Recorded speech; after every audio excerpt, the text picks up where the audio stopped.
존경하는 국민 여러분, 사랑하는 지지자 여러분, 오늘은 제가 특별하게 드릴 말씀이 있습니다. 지금 대한민국은 위험한 기로에 섰습니다. 정상국가를 회복할 것이냐 아니면 괴물국가로 추락할 것이냐의 기로입니다. 불행하게도 대한민국은 괴물국가로 가고 있습니다.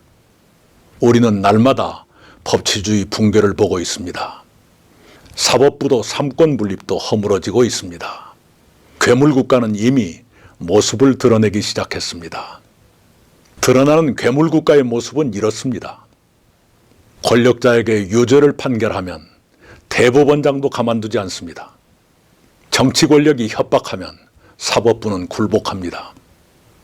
대법관을 14명에서 최대 100명으로 늘려 대법원을 권력의 손아귀에서 노는 포퓰리즘의 무대로 바꿉니다.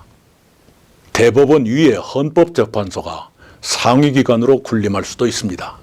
정치인의 거짓말은 폭넓게 허용됩니다. 정치인이 무슨 죄를 지어도 빠져나갈 길이 생깁니다. 그 죄를 법에서 빼면 됩니다. 범죄 피고인이 대통령 선거에 출마하면 재판이 연기됩니다. 그런 사람이 대통령에 당선하면 무죄 판결은 허용되고 유죄 판결은 임기 내내 정지됩니다. 그렇다고 임기를 마치고 퇴임한 뒤에는 재판을 제대로 받겠다고 말하지도 않습니다. 이런 괴기스러운 움직임이 거대 정당 더불어민주당에서 실제로 벌어지고 있습니다. 그러나 민주당의 그 어떤 국회의원도 이 일을 말하지 않습니다.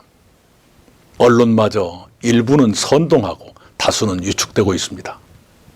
저는 대한민국이 정상국가를 회복하는데 작은 도움이라도 드리려고 나름대로 노력해왔습니다. 그 가운데 제가 국가를 걱정하며 드렸던 연설과 강연은 국민 여러분의 폭발적인 관심을 받았습니다. 그러나 양대 정당의 극단 정치로 서로 미쳐 돌아가는 이 광란의 시대에 제가 선거를 통해 할 수 있는 일이 많지 않다는 것을 통감했습니다. 그래서 고심 끝에 저는 이번 대통령 선거에 출마하지 않기로 했습니다. 다른 사람의 선거를 돕지도 않겠습니다. 다만 저는 이제까지 그랬던 것처럼 앞으로도 대한민국의 위기를 경고하고 개헌 같은 대안을 제시하는 일은 계속하겠습니다. 외롭더라도 국가를 위한 정의를 죽는 날까지 외치겠습니다. 부족한 저에게 기대를 품고 저의 출마를 기다리셨던 모든 분께 죄송합니다. 저희 고심과 충정을 받아주시기 바랍니다. 존경하는 국민 여러분, 사랑하는 지지자 여러분, 목적이 수단을 정당화할 수 없습니다. 불의한 수단은 숭고한 목적마저 타락시킵니다. 정권 교체는 옳습니다. 그러나 그 수단이 법치주의 파괴라면 그것은 정권 교체를 위험하게 변질시킵니다. 법치주의가 무너지면 민주주의도 대한민국도 무너집니다. 혼미한 대통령의 자폭 같은 계엄으로 민주당은 정권 교체를 위한 절호의 기회를 잡았습니다. 저는 민주당이 법치주의를 훼손하지 않을 후보를 내놓는다면 협력하겠다고 여러 차례 밝혔습니다. 그러나 민주당은 법치주의를 지키는 정권 교체의 길을 버리고 법치주의 파괴를 선택했습니다. 그 선택의 결과로 우리는 괴물국가의 예고편을 보고 있는 것입니다. 아직도 정신을 차리지 못하는 국민의힘에 대해서는 아무 말도 하고 싶지 않습니다. 같은 진영이면 뭐든지 옳다고 믿는 사람들이 있습니다. 그런 풍조의 결과가 지금의 대한민국입니다. 같은 진영이더라도 잘못은 잘못이라고 인정해야 합니다. 저희 세대의 선배 지도자들은 그렇게 믿고 행동했습니다. 저도 그렇게 배웠습니다. 이제 대한민국의 운명은 국민 여러분의 선택에 맡겨졌습니다. 부디 우리 세대가 후대에 괴물국가를 남기지는 말기를 바랍니다. 대한민국과 국민 여러분의 행운을 기원합니다. 감사합니다.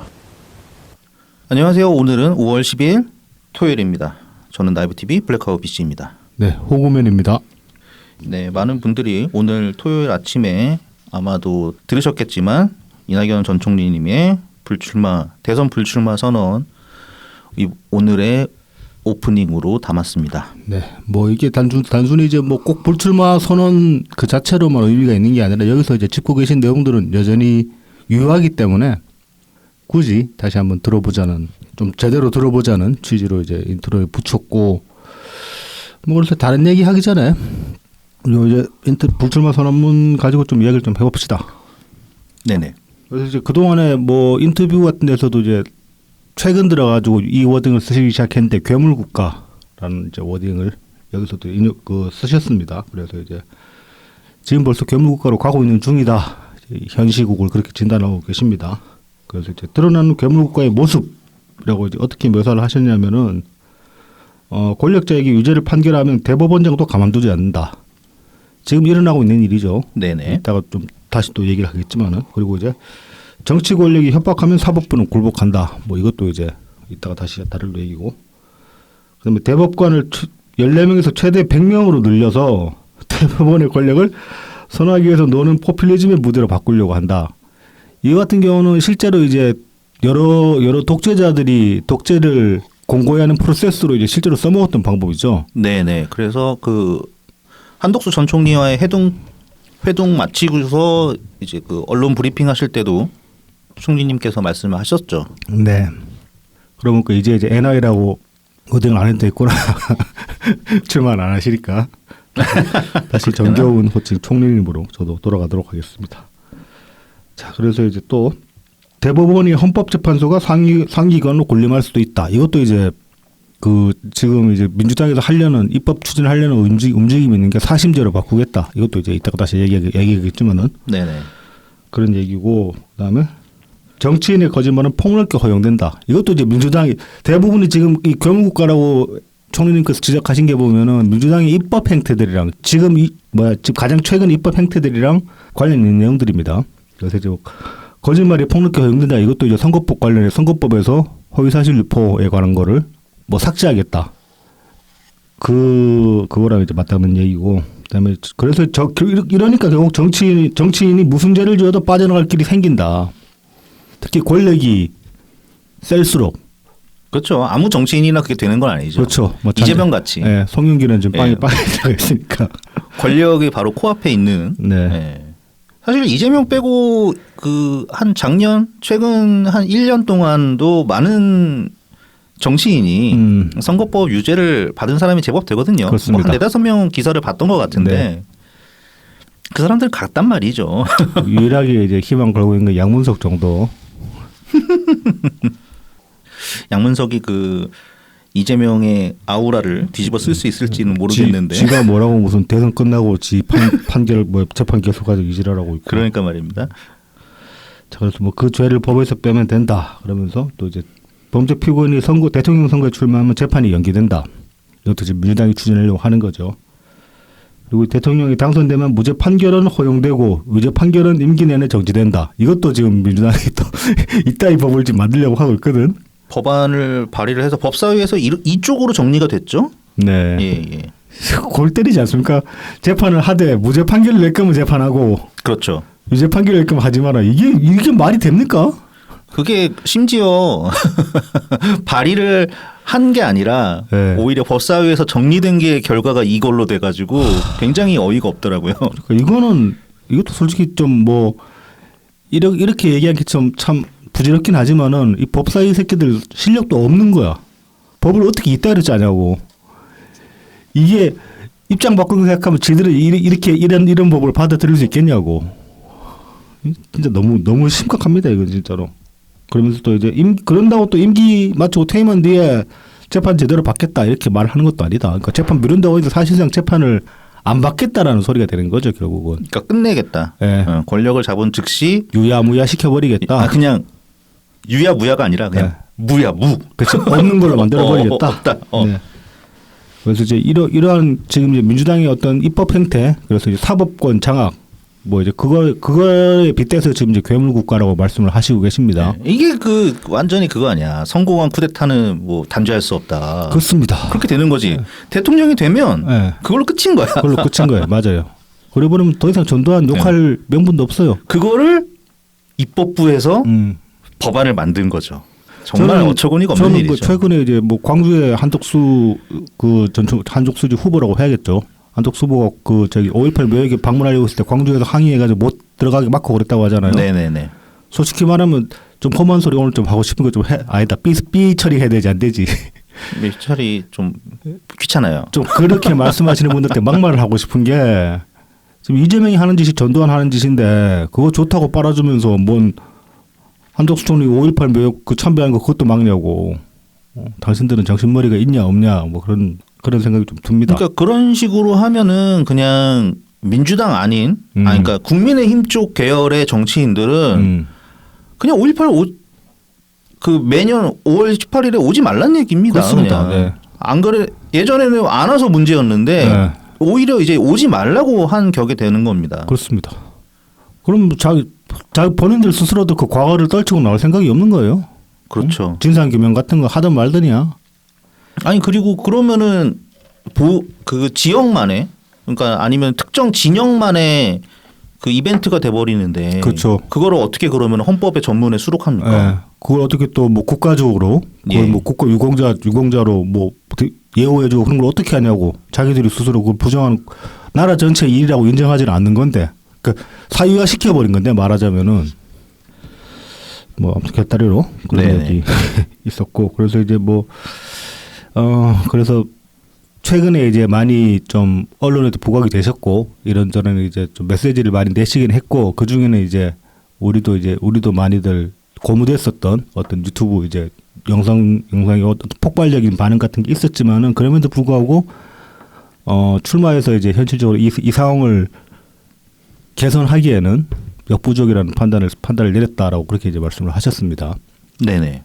이건 뭐 여러모로 충분히 이게 가장 이성적인 판단일 거라고 생각해요, 사실 저도. 그렇죠. 네.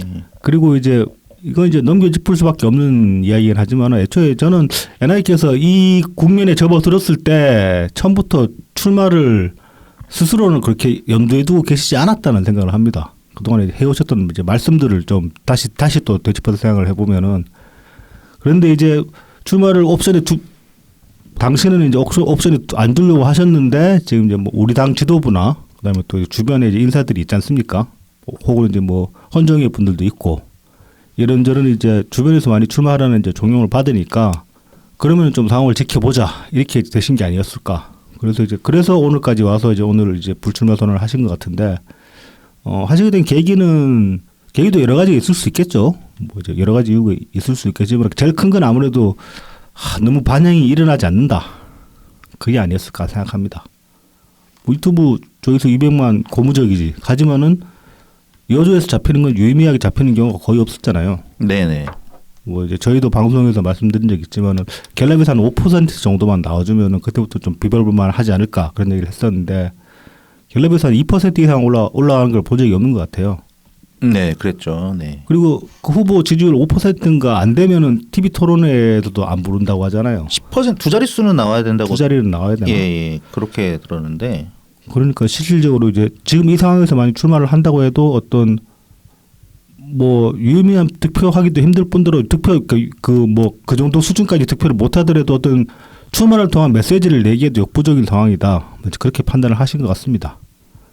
그리고 이제 충분히 그런 판단이 타당하다고 저도 생각합니다. 뭐 그리고 이제 앞서서 저희가 이제 한두 달 전에 방송에서 이제 그런 말씀 드린 적이 있는 것 같은데 사실 이제 돈 문제도 무시할 수 없는 부분이긴 하죠. 사실 이것도. 뭐 우리 당 당원들이 다들 이제 열성 당원들이시고 하니까 이게 또 틀림없이 만약에 출마하신다고 하면 또 어떻게든 개인 차원에서 이제 마련할 수 있는 돈들 다 끌어모아가지고 분명히 후원을 했겠죠. 근데 그렇게 해도 이 대선이나 판에서 정말로 제대로 붙어볼 만한 금액을 모으기는 사실상 거의 불가능에 가깝다라고 이제 보여진단 말입니다. 그게 이제 그게 또 지지율이랑 연결이 될 수 있는 거예요. 그렇게 보면은. 예전에 이제 노무현 대통령 그때 선거운동 때 보면 막 희망돼지 운동 같은 거 했었잖아. 아, 예. 근데 이제 그건 이제 대중의 반영이라도 있었기 때문에 가능했던 부분이 있었단 말이죠. 그리고 이 당의 대통령 후보였죠. 네, 예. 그렇죠. 그때는 또 민주당이 후보이기도 했고. 네, 그렇죠. 그러니까 이제 그런 것들이 가능했지만은 우리로서는 그렇게 한다고 해도 뭐 쉽지 않은 싸움이었다. 여러모로 봤을 때. 그러니까 여건도 부족했고 그리고 이제 그 와중에 NI는 어떤 그 최소한의 어떤 출마할 수 있는 토대라도 마련해 보고자 저는 그동안의 기간 동안 충분히 움직여 오셨다고 생각하거든요. 그런데 이제 그럼에도 불구하고 뭐 역부족이었다. 뭐 그렇게 정리할 수 있을 것 같습니다. 저는 충분히 움직이셨다는 거에 대해서는 좀 불만스럽다. 네, 그렇습니다. 뭐 그건 그렇게 생각할 수 있지.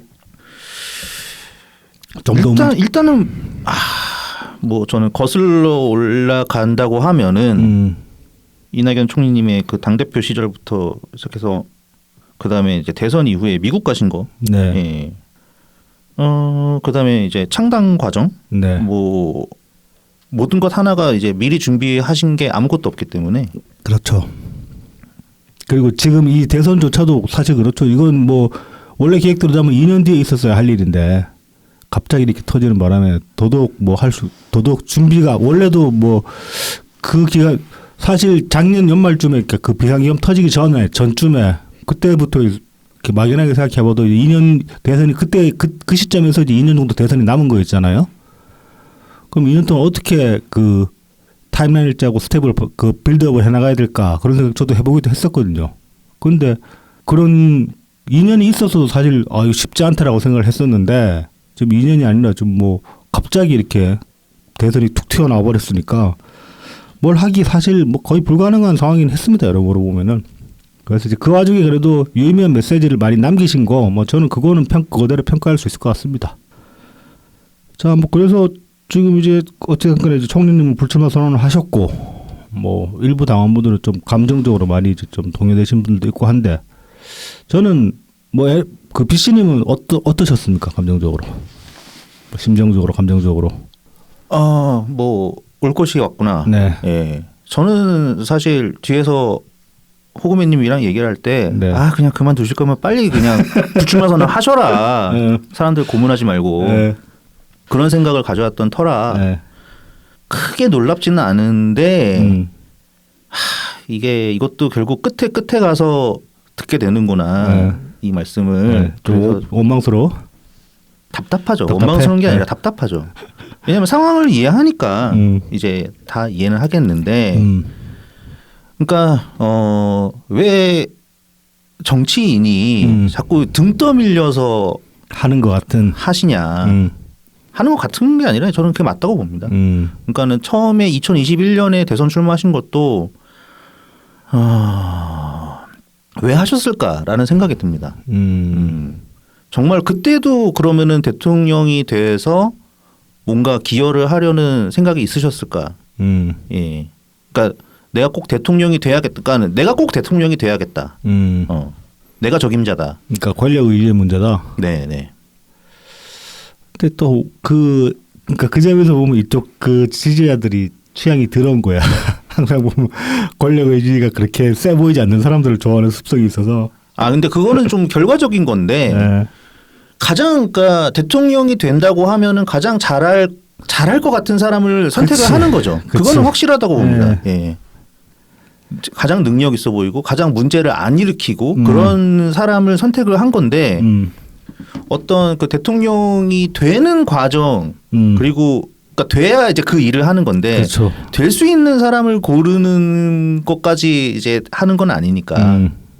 네. 그러니까 그 점에서 그런 거에서 이제 괴리감이 있는 거죠. 그래서 사서 고생하는 면이 있는 거죠. 이쪽 지지자 그룹이. 어떤 점에서 보면 안목은 훌륭하시죠. 그렇죠. 안목은 훌륭한 거죠. 안목은 훌륭하시죠. 네. 예. 저는 이제 제 나름대로 이제 두 가지 선택지, 그러니까 두 가지 뭐 선택지, 그러니까 NI가 출마했을 경우 안 했을 경우 네네. 경우의 수를 놓고 이제 혼자 생각을 해봤는데 이러나 저러나 별로 달라지는 게 없어요. 왜냐하면은 저 이것도 방송에서 말씀드린 적 있지 싶은데 저는 제 개인적으로는 지금 이제 이 시국에서 가장 제일 목표는 이재명을 막는 거지 NI 당선이 아니다 그런 말씀을 예전에 드린 적 있는 것 같거든. 네네네.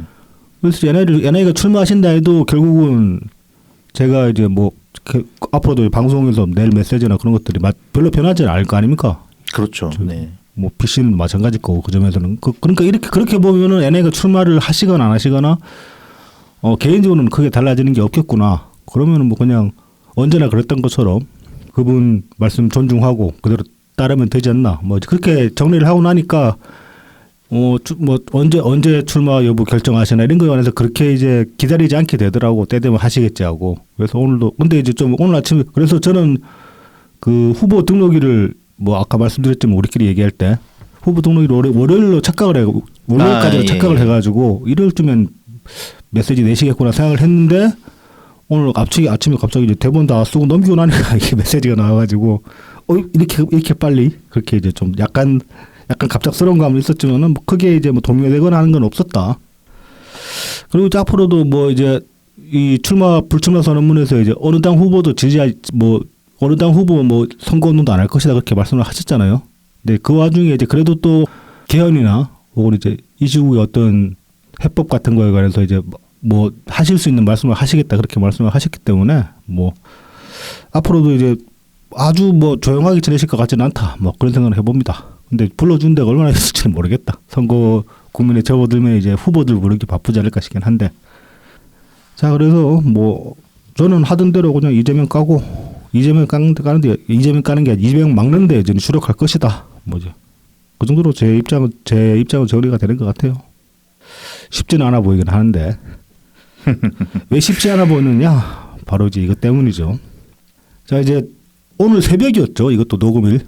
네. 오늘 새벽에 전격적으로 이제 국힘에서 한덕수 후보를 국힘 후보로 이제 결정한다, 정리한다, 뭐 이제 그런 발표가 나왔습니다. 네네네. 그래서 이제 그 동안에 한 이틀 정도 동안에 이제 그 한덕수 후보랑 김문수 후보 간의 이제 단일화 협상이 굉장히 좀 볼상사나웠습니다. 여러모로 상황이. 네네. 뭐 계속 제대로 뭔가 좀 이루어진 게 없이 그냥 쌍방 다 공이 강대강으로 부딪히는 그런 느낌이 있었죠. 그렇죠. 상당히 좀 근데 또 따지고 보면은 쌍방 다 스스로가 생각하기엔 스스로가 정당하다라고 말할 구석이 없냐면 또 그건 또 아니에요. 또 보면은 사실 어떤 명분과 네. 당위로 본다면은 그거는 김문수 후보 쪽에 더 저는 있었다고 봅니다. 그렇습니다. 예. 네. 뭐 도의적으로는 김문수 후보가 뭐 분명히 거짓말한 건 맞죠. 경선 때만 해도 뭐 단일화에 가장 전향적으로 하겠다, 뭐 다 끌어안겠다 그렇게 얘기를 했었는데. 그런데 네. 이게 있어요. 그러니까 김문수 후보가 네. 이제 후보가 아닌가 애매하다 하여튼 이렇게 지금 엉망이야 상황이. 김문수 씨라고 해야지. 네. 이 김문수 전 장관이 네. 그 4월에 인터뷰한 게 있어요. 네네. 4월 11일인가? 예. 인터뷰를 연합뉴스랑 인터뷰한 게 있는데 이제 한덕수 출마론에 대해서 이제 이렇게 얘기를 했단 말이에요. 그러니까 이재명을 이길 수 있다면 내가 가서 모셔온다. 한덕수를. 그런데 조건을 하나 단 게 뭐냐면은 내 지지율이 10%라는데 만약에 한덕수 총리가 20% 30% 나오면 내가 모시러 가야 한다. 그러니까는 한덕수가 압도적으로 나보다 좋은 상황이어야 된다. 이재명을 이기기 위해서. 네. 이 내용은 한덕수 전 총리랑 그 김문수 전 장관이 그 야외에서 이렇게 막 언론들 이렇게 모아놓고 마이크 앞에 놓고서 이렇게 둘이 이제 회동할 때 회동 끝나고 나서도 그 얘기를 또 했어요. 네, 기자들한테. 예. 네. 근데 이제 이전부터 이미 이 입장을 밝힌 거야. 그러니까는 경선 때는 단일화를 하겠다라는 메시지가 나오긴 했지만 그런 얘기가 많이 나오긴 했지만 뭐 한덕수 총리 말로는 막 22번 뭐 더 많이 또 했다 막 이렇게 하는데 네. 그래도 원래부터 자기는 생각이 이렇게 있었던 거예요. 네. 그러니까는 뭔가 더 포장된 거죠. 이게 김문수는 이런 생각이었다 처음부터. 그렇기 때문에 그러니까 특별히 말이 바뀐 것도 아니다. 네. 예. 본인은 이제 실제로 그러니까 네. 여론조사상으로 네. 그러니까 이재명을 이긴다는 관점으로 봤을 때 네. 한덕수 총리가 김문수 그 전 장관보다 네. 더 막 압도적으로 훨씬 더 막 박빙이다 아니면은 이긴다 이재명을 이런 조사가 나온 게 아직까지 없어요. 둘 다 쳤지. 네, 둘 다 졌죠. 둘 다 지는데 뭐 한 오차범위 내입니다. 뭐 3% 플러스 마이너스 3% 이내에서 이렇게 왔다 갔다 하는 거라서. 그러니까 이제 그 둘 다 보면 좀 외연 확장력 면에서 그닥 그 차이가 없다는 거예요. 네. 그렇게 보면. 다만 이제 한덕수 전 총리가 이제 김문수 후보보다 더 잘 받은 거는 그 국민의힘 진영 아니면은 보수 이념 성향 응답자 내에서 네. 한덕수가 더 적합하지 않겠냐라는 그런 그렇죠. 선호도. 그 적합도에서는 많이 차이가 나는 네, 조사도 네. 있었죠. 근데 이제 그래서 국힘 내부에서도 이제 그 한덕수 총리를 후보로 결정하게 된 게 이제 이걸 이제 뭐 타임라인으로 한번 봅시다. 네네. 일단 보면은 그 어제 밤부터 이제 국힘 비대위랑 선관위 등이 이제 이탈화 회의가 개최가 됐어요. 밤에. 네. 그래서 이제 갑자기 오전 그 2시 반에 이제 당 선관위원장 이양수 이 양반 명의로 국힘 21대 대선 후보자 등록 신청 공고를 냅니다. 다시. 네네. 이제 김문수 후보를 이제 그냥 박탈시킨 거예요. 자격 박탈시킨 거예요. 자체 회의 결과로. 야, 이게 12시간 전도 아니고 막 불과 몇 시간 전입니다. 그러니까 지금 이제 녹음 시간으로 하면 거의 12시간 전이네. 그렇죠. 이제 예. 그래서 아무튼 새벽 2시 반에 이렇게 이제 공고를 내고 그래서 새 후보자 등록 신청 기간을 오전 3시에서 4시까지만 1시간 동안 받겠다. 좀 웃기긴 하죠. 웃긴다 네. 이거. 이러니까 이제 한덕수가 그 오전 3시 20분에 국힘당 입당을 하면서 후보자 등록을 합니다. 바로. 네네. 그래서 4시 40분에 비대위에서 한덕수 후보 교체 의결을 하고 그래서 이제 오늘 국힘당 그 자체 이제 그 전화 당원 투표를 합니다. 그래서 여기서 찬성이 과반이 넘어가면은 11일 날 후보 등록하는 걸로. 네. 그리고 한덕수에 대한 이제 찬반 당원 투표가 지금 진행 중이겠네요. 그렇죠. 국힘 내부에서 진행 중이라고 볼 수 네네네. 있습니다. 자, 이와 관련해 가지고 이제 한동훈이 10일 날 이제 페북에 남긴 글이 있는데 이걸 또 좀 보면 상당히 좀 타당한 면들이 있습니다. 이제 한번 읽어보면은 국민의힘 친윤들이 새벽 3시에 친윤이 미는 한 명을 당으로 데려와 날치기로 단독 입후보 시켰습니다. 직전에 기습 공고하여 다른 사람 입후보를 물리적으로도 막았습니다. 북한도 이렇게는 안 합니다. 타당하죠. 새벽 3시에 갑자기 새벽 3시에서 4시 1시간 동안 그 사이에 입후보 등록해라. 이건 좀 웃기잖아, 여러모로. 이런 게 뭐 선관이나 네. 아니면은 뭐 민간 어느 기업에서 이렇게 하면은 내정으로 이렇게 누구 자식 뭐 아니면은 이런 사람 이렇게 취업시킬 때 이런 식으로 하잖아. 내부 공고로. 이거 하면 이제 감사원 같은 데 뜨지 않나 이런 식으로 하면은. 근데 이게 정당이니까 이게 뭐, 예. 참. 자, 이어서 이렇게 이야기를 합니다. 김문수 후보가 저를 막으려고 한덕수 후보와 친윤들이 한 팀처럼 이용한 과거 있는 거 맞고, 그러니까 김문수 후보가 애초에 이제 어떤 친윤 레버리지를 많이 이제 그걸로 이제 어떻게든 그 경선에서 우위를 점하려고 했다. 그 점에서 이제 한덕수 이용한 면이 있다. 그 손잡을 것처럼 계속 얘기를 했기 때문에 경선과 이제. 그리고 이제 설령 경선에서 선출된 후보를 교체할 사정이 생겼다 가정하더라도 다른 경선 참여자들을 배제하고 왜 당원도 아닌 특정인 한덕수로 콕 찍어서 교체해야 하는지에 대한 설명이 불가능하다. 네. 이게 좀 타당하죠. 그렇죠. 네. 그래서 이제 비공개 샘플링한 여론조사 때문이라는 변명은 납득하기 어렵다. 그냥 친윤들 입맛대로 정하겠다는 거다. 이렇게 얘기를 했는데 사실 요거는 공교로운 면이 있긴 합니다. 이제 지금 그렇죠. 여론조사 샘플링이라는 게 이게 지금 당 내부 여론조사잖아요. 지금 이제 대선 국민이 접어들었잖아. 공표를 못 하죠. 네, 공표를 못 해요. 예. 공표를 못 하기 때문에 이거는 이제 뭐 그냥 국힘당 그 뭐 대변이나 나와가지고 우리 자체적으로 여조 돌려봤는데 한덕수가 가장 적합하게 나왔다라고 얘기를 해버리면은 야 조사 결과 종이 쪼가리 좀 보자라고 얘기를 해도 그 보여지는 불법이야. 아니 근데 내부끼리는 볼 수 있잖아. 내부끼리는 볼 수 있나? 그렇죠. 아, 그러니까 그렇지. 밖에다가 이런 공표만 안 하면 된다. 이런 차이로 뭐 누가 됐다 이런 식으로 발표 안 하면 되는 거거든요. 근데 그것도 안 했다는 얘기네. 한동훈 얘기는 이런 식으로 하면 안 되지. 좀 그래서 뭐 그리고 이제 지금 이렇게 또 이제 평가를 합니다. 그분은 바람을 일으키고 있지도 압도적인 지지를 받고 있지도 않고 계엄 발표를 옆에서 지켜보면서도 막지 못한 총리일 뿐입니다. 굉장히 뼈아픈 지적입니다. 이건 사실. 이게 본인이랑 좀 비교가 되거든. 에. 본인은 그때 이제 투표권은 없지만, 그러니까 국회에서의 그 투표권은 없지만 국회로 가가지고 이 사람들을 국민의힘 일부 의원들을 동원을 해가지고 그 계엄 해제 투표를 시켰거든요. 그래서 이제 나름 이제 좀 그 탄핵 어떤 프레임에서도 좀 자유로운 면이 분명히 있죠. 한동훈 전 당대표 같은 경우는. 그래서 이런 과정을 거쳐서 억지로 한덕수 후보를 국민의힘 후보로 내면 국민들로부터 표를 얼마나 받을 것 같습니까? 친윤들이 그걸 모르겠습니까? 친윤들은 자기 기득권 연명을 바랄 뿐 승리에는 애당초 관심 없었던 겁니다. 이렇게 지적을 하고 있습니다. 자, 그래서 뭐 보수의 혁신 없이는 승리가 없다. 그리고 윤석열을 손 떼라 이렇게 이제 얘기를 하고 있는데 그 추정자들도 좀 정신 차려라 이렇게 얘기를 하고 있는데 지적들이 타당합니다, 사실. 그리고 직접적으로 네. 윤석열 전 대통령, 김건희 여사 이렇게 두 네. 사람의 이름을 언급을 그냥 해버렸어요. 네. 네.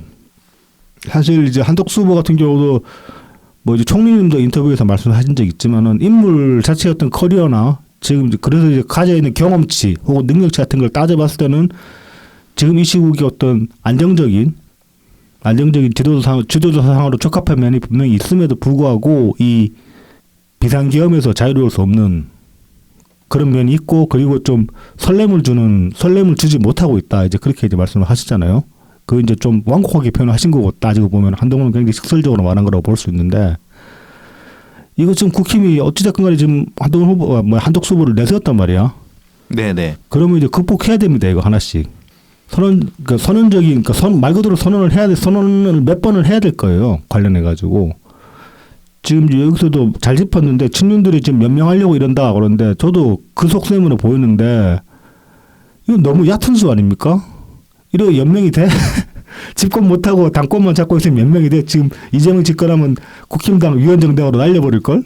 그러니까 일부 언론에서는 이렇게 표현을 하는데 이게 수도권에 그러니까 뭐 안 날려도 네. 안 날린다고 해도 완전히 그냥 영남 지역당으로 네, 완전히 전락한다. 예, 수도권 다 날아가는 거죠. 네. 예.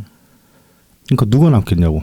근데 그렇게 해서 이득 보는 게 민주당 아니면 조국당일 텐데. 끔찍하다. 그것도 생각하니까. 제발 좀 정신 차렸으면 좋겠다. 지금 이제 뭐 당권 지금 선거에서 못 이기면 당권도 없어요. 국힘당 이 친윤 인사들 특히 좀 정신 차려야 될 게 여기서 선거에서 그냥 선거 대충 싸우고 당권만 쥐고 있으면 어떻게 될 것처럼 여기나 보는데 택도 없습니다. 저는 이낙연 총리님께서도 그때 아마 생각이 많이 복잡해지시거나 아니면은 이거는 판이 안 될 판으로 가고 있다라고 생각하셨을 것 같은데 네. 그 한덕수 전 총리와 이제 김문수 전 장관이 만났을 때 네네. 그때 이제 한덕수 전 총리가 이런 얘기를 한단 말이죠. 그러니까 단순히 꼬시려고 하는 얘기로 받아들이기가 어려운 게 네. 난 만약에 단일화해서 후보가 되면은 바로 국민의힘에 입당하겠다. 네네. 예, 이렇게 얘기를 한단 말이죠. 맞습니다. 이제 그 말씀 거기서 그 얘기 나가지고 인터뷰를 하시면서 그 얘기를 하셨거든요. 나는 국힘 측이랑 손잡을 생각 없다라고 단호하게 말씀을 하셨거든. 네. 저는 사실상 그날이 거의 불출마 선언을 하신 거나 마찬가지라고 봤어요. 그러니까 뭐 그 앞에 이제 조건이 있었죠. 원래 이낙연 전 총리께서도 조건은 있었던 게 윤석열이랑 결별해라. 출당을 시키던 선을 그어라. 그렇죠. 예. 그런 말씀하셨는데 그런 것도 없는데 없는 와중에 왔는데 네. 한덕수 전 총리는 나는 단일화 후보 되면은 국민의힘이 입당하겠다 이렇게 네. 해버렸단 말이에요. 네. 그러니까 이낙연 전 총리님의 의도와는 완전히 별개로 그냥 알아서 움직이고 있던 거예요. 그렇죠. 예. 그러니까 이게 더 붕 뜬 거죠 이낙연 전 총리님은. 그 바로 전날에 한덕수와 만났는데도 불구하고 공간이 안 나오는 거지. 공간 네. 안 내주는 거지 아예. 예. 뭐 들러리처럼 돼버린 거죠. 네. 들러리처럼. 그때만 해도 좀 이제 좀 우호적인 그런 분위기였고 좀 말이 통하는 것처럼 그렇게 보였는데 사실상 이제 말씀하신 것처럼 뭐 총리님의 어떤 요구 사항에 대해서는 전혀 반영된 게 없으니까. 자, 그래서 이제 뭐 이렇게 됐습니다. 이거 이제 국힘이 굉장히 지금 한덕수 총리를 이제 후보로 내세운 마당에 지금 극복해야 될 문제가 한두 가지가 아닙니다. 근데 극복을 해야지. 그리고 지금 이길 생각 없이 선거에 뛴다면 이건 진짜 정신 나간 짓이다. 정신 나간 거다. 진짜 죽으려고 작정했구나라고 그렇게 평가를 할 수밖에 없는 거예요. 이 선거에서 지면 당권이고 나발이고 없습니다. 좀 정신 차리길 바래요, 제발. 뭐 진짜로 말씀하신 것처럼 경북당으로 쪼그라들면 윤석열 지킬 수 있나? 거기 뭐 그 자릿수만 많지 뭐. 그러니까 거기. 자릿수만 더 있지. 그래봐야 얼마나 되겠어. 수도권 빼면은 백석도 안 될 텐데. 백석 안 돼요. 네. 절대 안 되지. 개헌 전신도 안 되고 입법도 못 하고 윤석열 못 지켜. 그 배지 몇 명만 자리 보존하겠지. 그리고 원내 의석수 정도야 지키겠는데 네. 원내 진입 돼봐야 뭐 합니까? 그러니까 아무것도 못 해요. 네. 맨날 그 짜쳐가지고 우리는 협조할 수 없다고 그래서 맨날 상임위에서 뛰쳐나가고 네. 뭐 그거밖에 더 하겠습니까? 그러니까 뭐 그럼 시위할 거야 나와서? 그러니까. 윤석열 못 지킵니다. 이런 식으로는 하려면 진짜로 사생결단에서 싸울 생각을 해야지. 그리고 싸우려면은 뭐든 할 수 있어야 되는 거고 그러려면 제일 먼저 해야 될 게 윤석열을 지키려면 윤석열을 버려야 된다고. 그 결단을 하시라고 제발 정신 좀 차리라고 그런 말씀을 드립니다. 뭐 이런 얘기를 할 수밖에 없는 게 왜냐하면 저도 이제 뭐 이재명만 게 제일 목표인 상황에서 보면은 공통의 목표를 가졌다라고 믿고 싶거든요. 근데 이 사람들이 정말 한동훈이 지적한 것처럼 그냥 연명하는 데만 관심이 있다면은 목표가 같은 것도 아닌 게 돼버리잖아. 그래버리면 진짜 너무 힘들 것 같아가지고 좀 공통의 목표라도 좀 가지자. 뭐 이제 그런 말씀을 좀 드리고 싶습니다. 자 이제 뭐 좀 분위기 바꿔가지고 네네. 조국당 이야기 좀 해볼까요? 이거 하도 이제 골똘해가지고 가져왔는데 이게 5월 1일자로 이제 조국당 그 당직자 한 명이 지금 서울 경찰청에서 조사를 받고 있어요. 업무상 위력에 의한 추행 혐의. 네네네.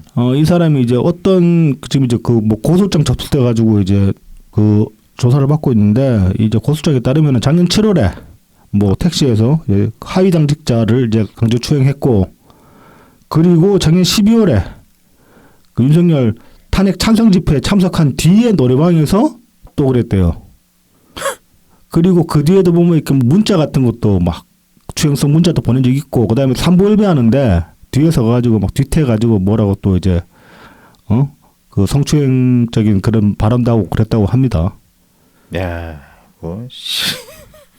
그래서 이제 저는 이제 이거를 좀 이제 이거 약간 억까라고 저 이제 제 스스로 억까라고 미리 얘기를 하겠습니다만은 이게 좀 시기적으로 보면 골 때리지 않습니까?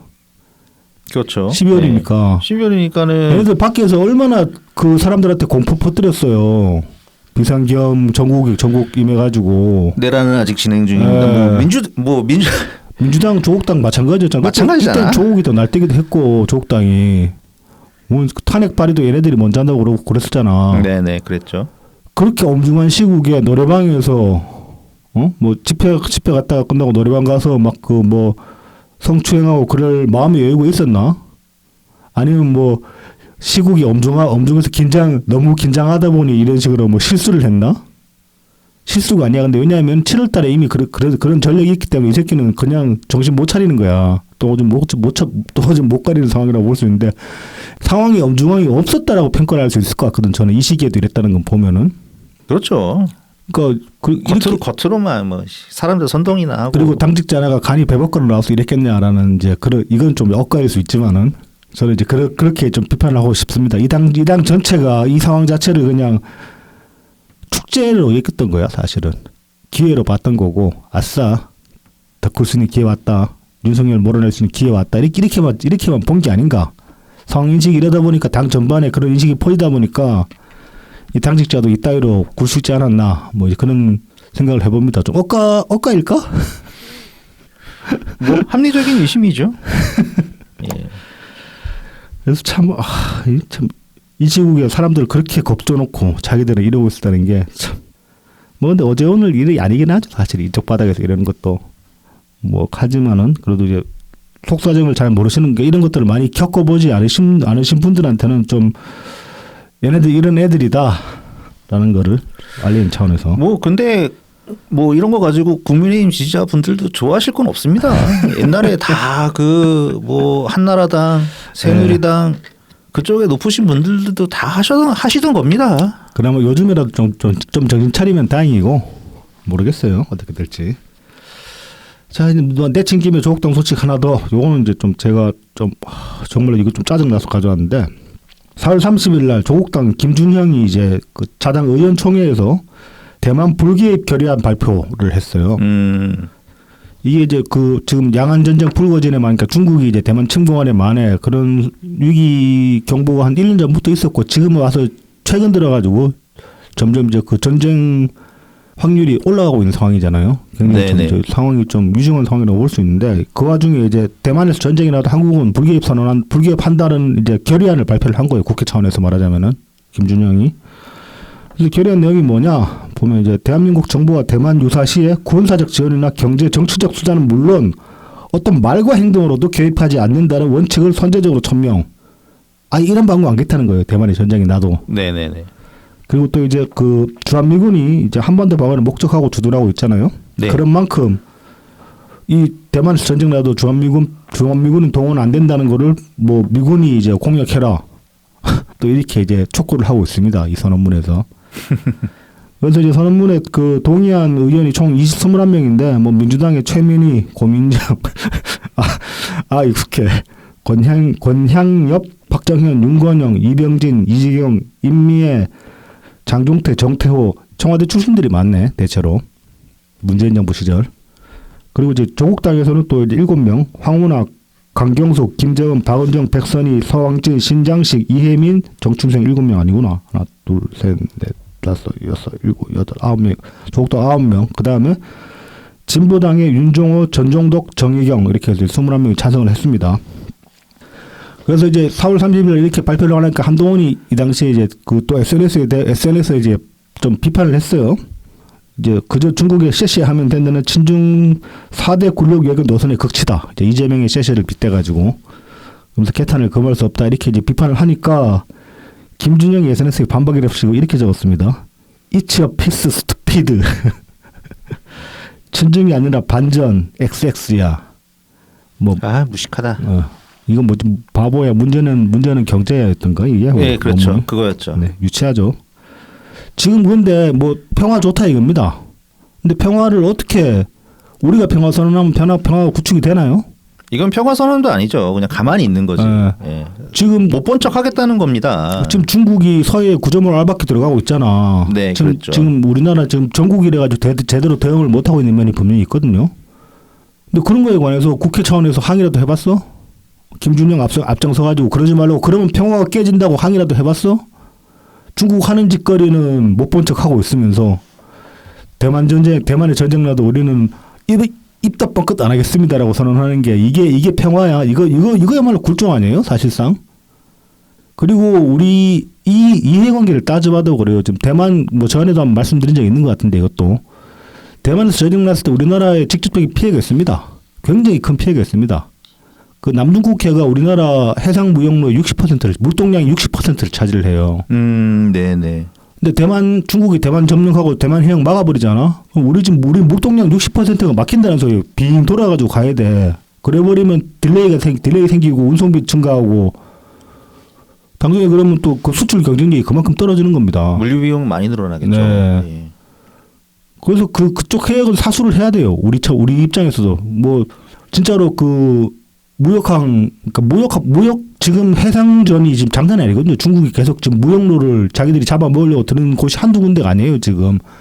그런 것들 고려하면서 사실 우리도 예전에 그 노무현 대통령께서 이제 표방하셨던 대양해군. 네네네.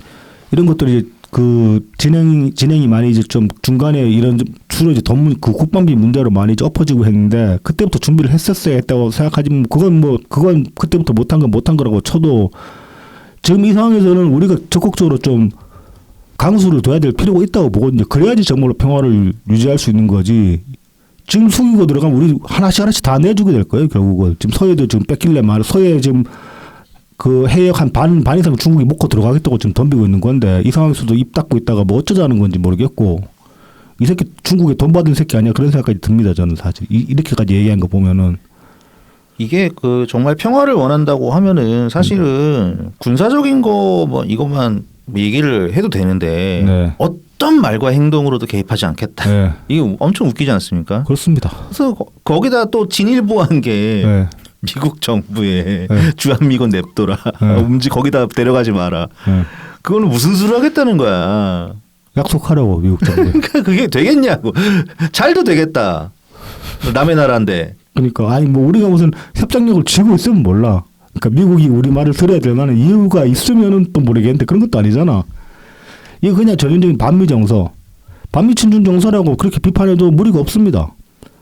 근데 사실 저는 친중 정서라는 게 정말로 제일 골 때리더라고 생각을 하는 게 친중 그러니까 뭐 그 중국을 좀 우호적으로 보는 경향이 분명히 있잖아요. 지금 보면은 이쪽 애들이 특히. 근데 전 세계적으로 지금 그 GDP 좀 급되는 나라 중에 빈부격차 제일 심한 나라가 중국이에요.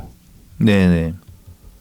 근데 얘네들 대동세상 꿈꾼 다음에 대동세상이랑 제일 거리가 먼 데가 중국인데 그거를 또 정부가 조정을 하고 있는데 근데 그런 거에 관해서 비판 이런 방법 없이 중국을 이렇게 우호적으로 보나? 이 참 밑도 끝도 없고 이해도 안 되고 그렇습니다. 자, 이어서 좀 짜치는 소식 하나. 이재명 피습 제보가 잇따르고 있다. 이게 이제 많이들 이제 보셨을 내용인데 5월 3일부터 지금 이제 이재명이 그 이재명 캠프에서 현장 방침을 하나 내렸어요. 15세 이하하고만 손잡기로 했다. 네네. 맞아. 예. 저 이제 SNS에 적었습니다만은 아니 15세 이하인 거 어떻게 판별할 건데 일단. 그 저기 좀 나이 좀 있으신 분들 중에 동안인 분들 있잖아요. 네네. 그리고 그래도 15세 이하로까지 아니 한 20, 한 대여섯 살까지는 그 어리게 보이려면 어리게 보인다니까. 그리고 반대로 15세 이하 중에도 노안이면은 한 18세, 20세까지 가는 경우 많아요. 저도 고등 때 성인 영화가 잘 보러 다녔거든. 민증 없이.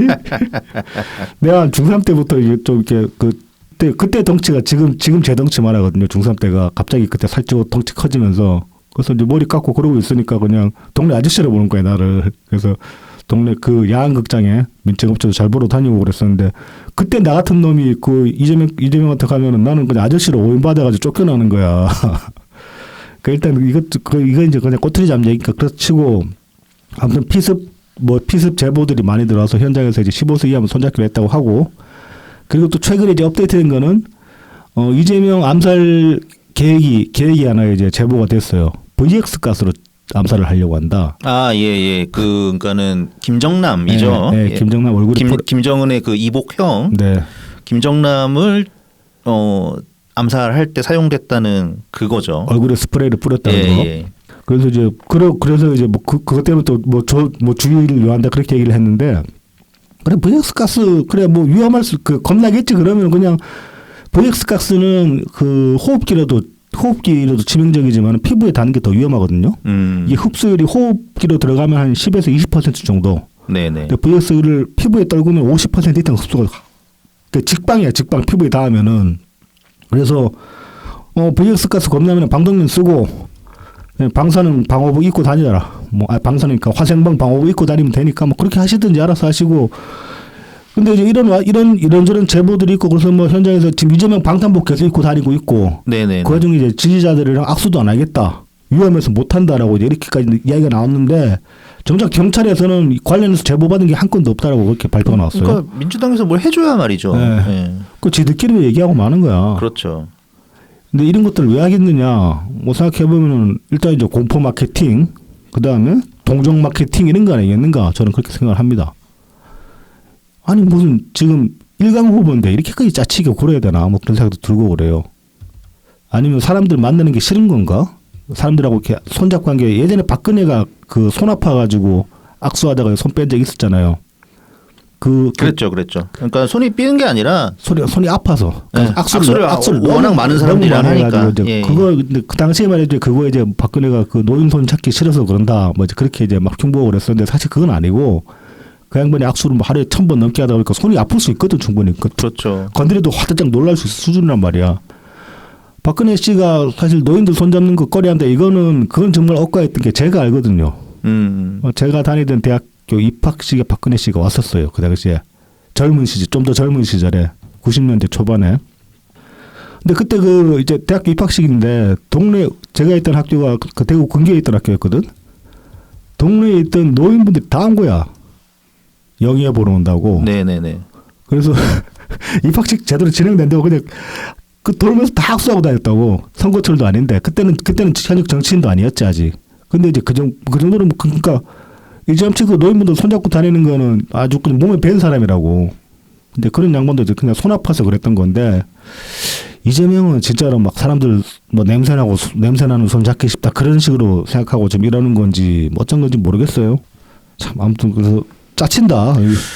진짜 참 여러 가지 합니다. 가지가지 하면 이명박 같이도 했다가 박근혜 같이도 했다가 막 진짜 뭐 이런 혼종이 다 있냐 싶은 생각이 참 별의 별걸로 다 느껴지네요. 최근에 이제 그 캠프에서 이제 언론 탄압하는 것도 제가 그 스샷 몇 개 보여드렸잖아요. 네네.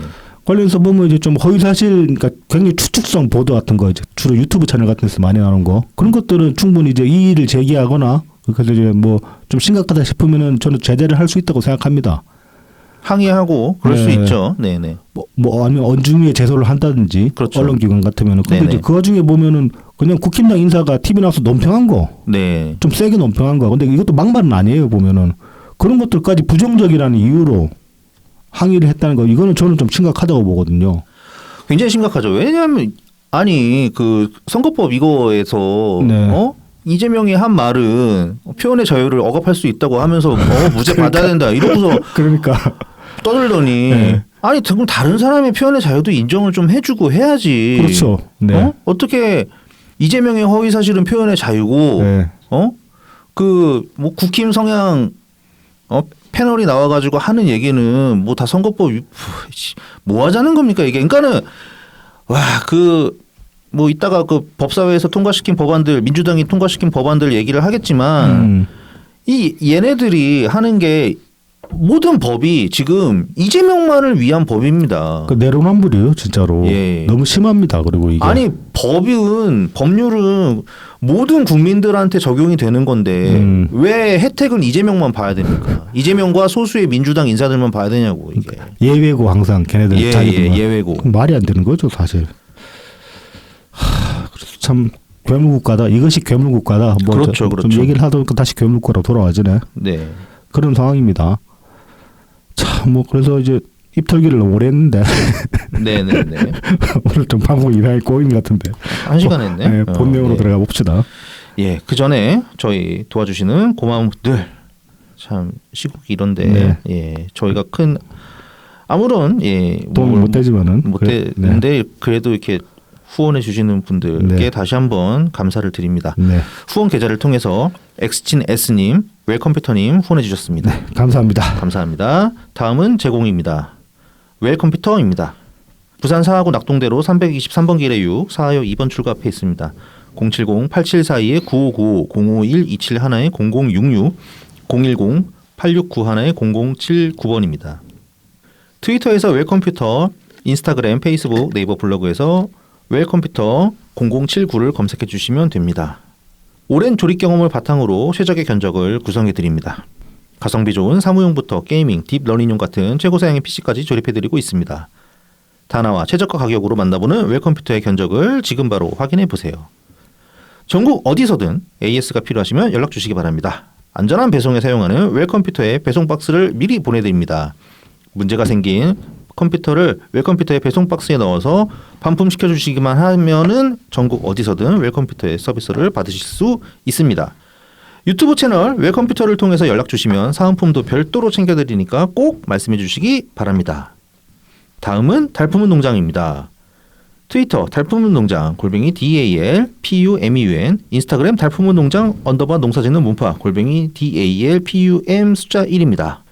진한 풍미와 영양이 살아있는 청란, 청개육부터 친환경 우렁이쌀 그리고 고춧가루, 참기름, 들기름, 서리태콩, 찰, 옥수수까지 준비되어 있습니다. 달품은 농장에서 건강한 우리 농산물로 건강한 밥상을 준비하시기 바랍니다. 마지막으로 라만가까입니다. 네이버 스마트 스토어에서 라만가까를 검색해 주세요. 휘낭시에 브라우니, 마들렌, 굴, 찰떡, 코드강정, 에그타르트, 생강청 다양하게 준비되어 있습니다. 많은 성원 부탁드립니다. 네. 자 이제 본내용으로 한번 들어가 봅시다. 민주당의 사법 반란 이걸 이제 원래 이번 주에 메인 주제로 잡으려고 했는데 네네. 앞에 좀 메인 주제죠. 많이 뭐 좀 스포를 네. 했다면 스포를 했달까?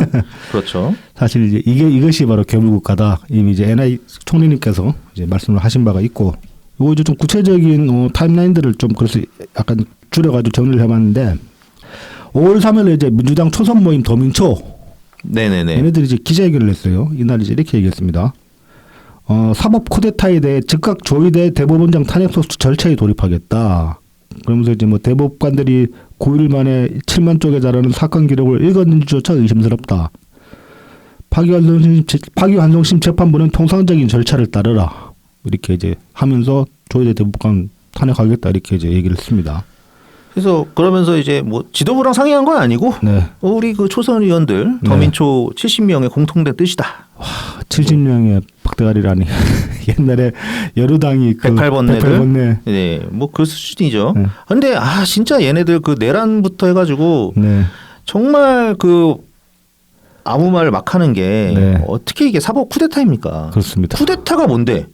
쿠데타가 쿠데타는 반역이지. 반역이고 어떤 그 공권력을 이용을 해가지고 선거나 이런 민주적인 절차가 아니라 그냥 단지 자기들이 가지고 있는 기능, 그 힘을 이용을 해가지고 권력을 쟁취하는 최고 권력을 찬탈하겠다. 탈취하는 찬탈하겠다 그거지. 네, 그거잖아. 네. 근데 조희대 대법원장이 이재명 그 유죄 취지 파기환송 해가지고 뭐 뭘 얻는데? 조희대가 출마하는 것도 아닌데. 그러니까 출마하는 것도 아닌데 뭐 사법 쿠데타인데. 그러니까. 어? 그러니까 얘네들은 지금 이재명이 곧 국가다 이 얘기를 하는 거예요. 그러니까요. 그 최고 존엄이잖아. 네. 최고 존엄. 그러니까 이 인식 자체가 상당히 위험합니다. 정근대적이고. 아니 그러니까 늘 얘기하지만 뭐 그럴싸하게 꾸며대는 것도 못한다니까. 틀린 얘기만 자꾸 하고 네. 그냥 목소리만 높여가지고 네. 예? 그냥 지저대는 겁니다. 이게. 자 이런 얘기가 나오니까 이제 이날 이제 이재명이 그 경북인가 어디 가 있었거든. 네네. 그래서 지지자들이 이제 막 대법관 탄핵시키세요. 막 대표님 이렇게 얘기를 하니까 당연히 잘 알아서 하겠죠. 이렇게 얘기를 했어요. 그러니까 끝까지 이것도 늘 봐오던 네. 비겁한 이재명. 네. 혹시라도 네. 표 떨어질까봐 뭐 잘한다. 뭐 찬반의 여부를 말은 안 하죠. 그렇죠. 사실 제대로 된 지도자라면 이렇게 지지자들은 이렇게 억한 심정으로 이렇게 얘기를 할 수 있는데 그때 이제 설명을 해줘야 되는 거야. 그렇게 하면 안 된다고. 직전까지 당 대표였습니다. 지금 대선 후보라서 어쩔 수 없이 대표직을 내려놨지만 그런데 당에서 알아서 하겠죠. 남 일이야. 그러게 말이야. 그리고 지금 당 대표 대행이 자기의 오른팔인 코딱지 잘 후보해주는 박찬대인데. 네, 그렇죠. 네네. 자 그래서 이제 뭐 얘네들이 이제 조건을 내건 게 고법 판결을 대선 이후로 미루지 않으면 바로 탄핵 절차에 돌입하겠다. 이렇게 이제 으름장을 놨습니다. 처음에 이제 바로 탄핵할 것처럼 얘기를 했다가 이게 좀 딜레이가 되면서 좀 이제 민주당 내부랑 이제 조율을 한 것 같은 그런 모양새예요. 그래서 이제 정리된 메시지가 이재명 고법 판결 대선 이후로 미루지 않으면 조희대 탄핵 절차에 돌입한다. 이렇게 이제 메시지가 나와서 나왔습니다. 네. 자 그리고 이제 이재명 맞춤형 법안들 앞서서 이제 우리가 좀 얘기를 했지만은 다시 네. 한번 하나씩 짚어봅시다. 이제 대제 김용민이 아닌 배지 김용민은 이런 법안을 냈어요. 대통령이 당선된 피고인에 대해서는 재직기간 형사재판 절차를 정지하는 내용의 형사소송법 개정안 대표 발의를 했습니다. 네. 당선되면. 네, 당선되면. 그러니까 대통령이 되면 네. 다 정지다. 네. 예. 그리고 또 이제 비슷한 취지로 김태년, 민형배, 이용호 등도 또 법안을 발의를 했어요. 이건 이제 피고인이 대통령인 경우 임기 중 모든 공판 절차를 정지하도록 형소법 개정. 네. 그러니까 헌법에는 이제 소추가 네. 정지된다 이렇게 되는 건데. 그거 그냥 소추가 아니라 재판을. 아예 이제 재판까지 네. 완전히 그냥 더 구체적으로 못 박아는 거죠. 네. 개헌을 하라고 이 새끼들아. 이거 하고 싶으면은 개헌을 해야지. 무슨 지금 이거 법률로 바꾸면 위헌입니다. 100% 이거는. 왜냐면 이제 총리님께서도 그 이제 방송 인터뷰에서 짚으셨던 바 소추라는 게 그 헌법의 다른 조항에 붙여서 보면은 소추는 재판이 포함되지 않는다. 네네네. 그렇게 이제 정리가 되어 있기 때문에 이거 그러니까 헌법상의 문맥이 어긋나 버리는 거예요. 이거를 인정을 해버리면은. 그래서 발의돼봤자 위헌 소송 걸리면 100% 걸려야 되는 법안들을 지금 이렇게 내놓고 있는 겁니다. 얘네들은. 왜냐하면 이재명에 맞추려다 보니까 그런 거예요. 자, 그리고 민영배는 대법관 중에 3분의 1 이상을 판사, 검사가 아닌 사람으로 임명하는 법원 조직법 개정안을 발의를 했고, 그래서 판검사 말고도 뭐 그러니까 변호사들 대법관으로 쓰겠다는 얘기죠. 3분의 1 이상을 그러니까 명시적으로 쓰겠다는 얘기죠. 이래버리면 자기들 입맛에 맞는 변호사들 픽업해가지고 대법관으로 찔러 넣을 수 있으니까, 낙하산으로 꽂을 수 있으니까. 그리고 판검사의 법 왜곡죄를 형법에 신설하겠다. 그렇죠. 이거 법 왜곡죄 뭐 이거는 사실 몇 년 전에도 네. 민주당에서 계속 얘기가 나오던 얘기인데, 네네. 그러니까 그걸 누가 판단하냐고 이 새끼들아. 자기들이 판단하겠지. 그러니까 웃기는 거야. 네. 그게. 판사 아니면 판사를 판결하는 판사 위에 판사가 또 존재해야 되는 건가? 아니면 뭐 공수처가 하나? 자 그리고 이제 그 박희승 의원이 이제 작년 11월에 이거 이제 저희도 방송에서 다룬 적 있지만은 선거법상 허위사실 공표죄와 후보자 비방죄 관련 조항 삭제하는 공직선거법 개정안을 지금 대표 발의해놓은 상태죠. 이게 통과가 되면은 이재명 선거법 유죄 취지 파기환송 자체가 그냥 사라지는 겁니다. 네네. 그리고 뭐 그것도 있었죠. 누가 발의했는지 모르겠는데 허위사실 공표죄 그 내용 중에 네네. 행위를 지워버리는 네. 네네 조항 안에 이제 네. 행위가 있는데 네. 행위에 대해서 허위사실을 얘기하면 안 된다. 뭐 그런 내용이 있는 건데 네네. 이제 행위를 빼버리면은 뭐 이제 재산 뭐 그다음에 뭐야 하여튼 그 가족관계 뭐 하여튼 그런 그냥 딱 픽스된 너무 쉽게 알 수 있는 그런 재산 뭐 이런 재산이라던가 그러니까 서류상으로 명문화되어 있는 네. 그 수치상으로 명문화되어 있는 그런 거 외에는 뭐 마음껏 그냥 그렇죠. 모든 걸 다 네. 구라쳐도 된다는 얘기입니다. 그리고 또 이제 지금 그 정준욱 얘가 지금 원내 비서실장인데 얘 같은 경우는 대법 판결도 헌법소원 대상에 포함시킨다. 이런 또 법안을 발의를 했고 요거랑 비슷하게 또 보면은 지금 이제 그러니까 이게 비슷한 게 아니고 정준욱이 지금 발의한 이 법안이 뭐냐면은 사심죄로 가자는 얘기입니다. 아, 예. 대법 판결했을 때 대법 판결이 확정 판결이 나왔는데 피고원 혹은 검찰 측이 불복하게 되는데 불복하고 싶으면은 헌법소원 해라. 네네. 그러니까 이러면 사실상 사심죄가 되는 거죠. 이건 지금 사법부 체계 자체를 완전히 무시하는 그런 발이라고 볼 수 있습니다. 이건 모르긴 했었네. 원래 대법 판결은 그러니까 헌법 소원 대상이 아니에요. 대상이 아니구나. 네. 그 지금 사법부에서 최종 심판 기관은 대법입니다. 헌재는 독립된 기관이고. 그렇죠. 독립된 기관이죠. 네, 전혀 다른 원래 기관이고. 사법부가 아니죠. 네. 그러니까. 근데 지금 이걸 이따위로 지금 헌재를 최고 법률 기관으로 다시 만들겠다 이렇게 얘기를 그러니까 하고 진짜 있습니다. 심각하죠. 네. 그러니까 예를 들어서 헌법재판관은 다들 이제 많이들 아시게 되셨겠지만 네네. 거의 다 이제 고법 판사, 부장 판사 출신인 사람들이 대법관이 안 된 사람들이 보통 헌법재판관으로 가거든요. 그렇죠. 이제 짬찬 사람들 중에 예. 이제 정치권에서 좀 인선을 해가지고 골라가지고 그렇게 많이 찔러 넣죠. 그런 식으로 이제 가게 되는데, 음. 야 이게 참 대법관들이 굉장히 자존심 상한 것 같은데. 그렇지 대법관들이 자존심 상해야 되는 문제죠 이거 분명히. 나는 그러니까는 이런 식으로 표현해도 되는지 모르겠지만 사법 조직에 정점에 오른 사람인데 내가 대법관까지 됐는데 우리들이 판결 내린 게 이 부장판사 출신에서 멈춘 애들한테 심판을 받는다고? 그러니까 이런 생각이 들 수도 있죠. 네. 이건 마치 그런 거예요. 그러니까 국회의장이 대통령 조인트 깔 수 있다 뭐 그런 소리가 되는 것 같기도 하고. 비슷하죠. 예. 뭐 그런 식으로 뭐 비틀어 볼 수도 있죠. 그래서 이런 식으로 지금 이제 이거 다 보면 지금 이제 이재명에 맞춰가지고 지금 법안들을 발의를 하고 있는 거잖아요. 그러니까 엉망입니다. 그러니까 한마디로 뭐 이외에도 또 이제 대법관을 지금 현행 13인 그 대법원장 포함하면 14인이고 대법원장 그렇죠. 예. 13인이거든요. 근데 이제 이거를 30인 체제로 늘리자라는 이제 법안도 발의가 됐고 그리고 그 이후에 또 100인까지 늘리자. 100명까지. 네. 그러니까 대법관 100명 되면 전원합의체 연락이 빡세겠지 하려면은 전원합의체하기 힘들겠지 사실상. 전원합의체가 사실상 없어지겠지. 그렇죠. 100명 모아놓고 어떻게 의견을 모아. 이런 짓거리들을 지금 이제 법안 발의랍시고 이제 벌이고 있습니다. 이 와중에 여러 가지 지금 최근에 보면 여러 가지 골 때리는 법안들이 많이 나오는데 다 제외하고 이재명 관련된 특히 이제 형법이나 혹은 이제 뭐 그 사법부 어떤 구성에 관련된 법률들 건드리는 것들만 모아봐도 이제 대략 이 정도로 추려지는데 진짜 괴물국가라고밖에 괴물국가라는 말씀이 참 워딩이 참 적절한 것 같아요. 별게 다 괴물입니까? 예, 이런 게 괴물 국가 되는 거죠. 그렇죠. 네. 예, 뭐 옛날 독일이 옛날 그 2차 세계대전이 벌어지기 전에 네. 그 총통 체제가 돼버린 것도 이런 마찬가지의 맥락 그렇죠. 아닙니까? 네. 예. 독일이 이제 그 전까지는 대통령제를 하다가 네. 히틀러가 총통이 돼가지고 전쟁 일으키고 개박살나고 나가지고 이제 동서독 분리가 되잖아요. 네. 그래서 소독이 49년부터 대통령제를 대통령 내각제로 넘어갔는데 대통령이 있긴 있어요. 소독이 아직도. 그러니까 독일에 대통령이 있긴 있어요. 네. 그런데 대통령은 그냥 상징적 존재로. 거의 상징적 존재죠. 네. 예. 그러니까는 독일에 대한 어떤 정치권에 대한 뉴스가 나올 때 항상 총리가 나오죠. 총리하죠. 독일 예. 대통령은 어떤 존재냐면 영국 국왕 같은 존재예요. 그래서 나는 대통령 없는 줄 알았어.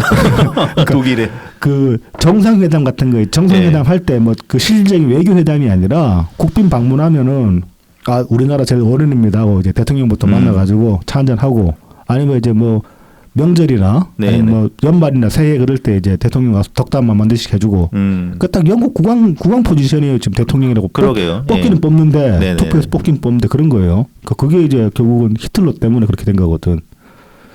잠깐 뭐 곁다리로 샜네. 예. 그래서 그다음에 이제 줄기차게 지금 민주당에서는 이 구라를 치고 있죠. 네, 이제 여론전을 이제 펼치고 예. 있습니다. 관련해 가지고. 그러니까는 대법관이 6만 페이지 전자기록을 다 열람을 했는지 뭐 열람 소요 기간을 공개해달라 뭐 이런 얘기를 김민석이 했다고 하고 4일에 또 뭐 대법관들이 챗 GPT보다 빠른 속독력으로 6만 페이지를 독파했다. 이게 국민 사실 여부 확인을 하고 싶을 것이다. 아니 그거를 그렇게 다 볼 필요가 없다니까. 그러니까 이제 무식한 새끼들. 6만 페이지 다 보고 검토를 했어야 됐다라고 이제 지금 주장을 하고 있죠. 이에 관해서 이제 대법원이 그래서 4일날 바로 입장을 냈습니다. 6만 쪽 논란은 정치권이 상고심 절차를 모르고 호도하는 것 모를 리가 없지 사실은. 알죠. 다 알지. 얘네들 중에 판사 새끼들도 있는데. 판검사 출신도 있고 재판 한두 번 받아본 것도 아닌데 다들. 그렇죠. 그래서 기본적이고 합리적인 논의를 넘어 국민에게 잘못된 정보를 전해서는 안 된다. 이게 타당한 지적입니다. 매우. 그래서 결론적으로 이제 이걸 아는 거죠. 상고 이유서에 포함되지 않은 사실관계까지 일일이 살펴보는 게 본질이 아니다. 그러니까 법리 보면 되는 거야. 법률심이잖아요. 법률심이기 때문에 1심 재판부는 무엇의 증거를 가지고 이렇게 해석을 해서 그렇죠. 판결을 냈다. 네. 2심 재판부는 어떤 증거를 이렇게 해석을 해서 판결을 냈다. 그러니까 이제 1심이 제일 엄밀하게 다루고 그다음에 2심에서는 1심에서 나오지 않았던 새로운 증거 같은 게 나온다면은 거기서 채택을 해가지고 다시 판결을 할 수가 있는 거죠. 그러니까 그렇죠. 사실상 2심도 그러니까 1심의 그 법리심에 가깝지만은 거기서 새로운 증거까지 채택을 할 수 있는 상황이고. 그렇죠. 3심에는 그런 게 없습니다. 네. 그냥 이제 2심 판결문 하나만 가지고 이게 법적으로 앞뒤가 맞나 안 맞나 이것만 따지는 겁니다. 그렇죠.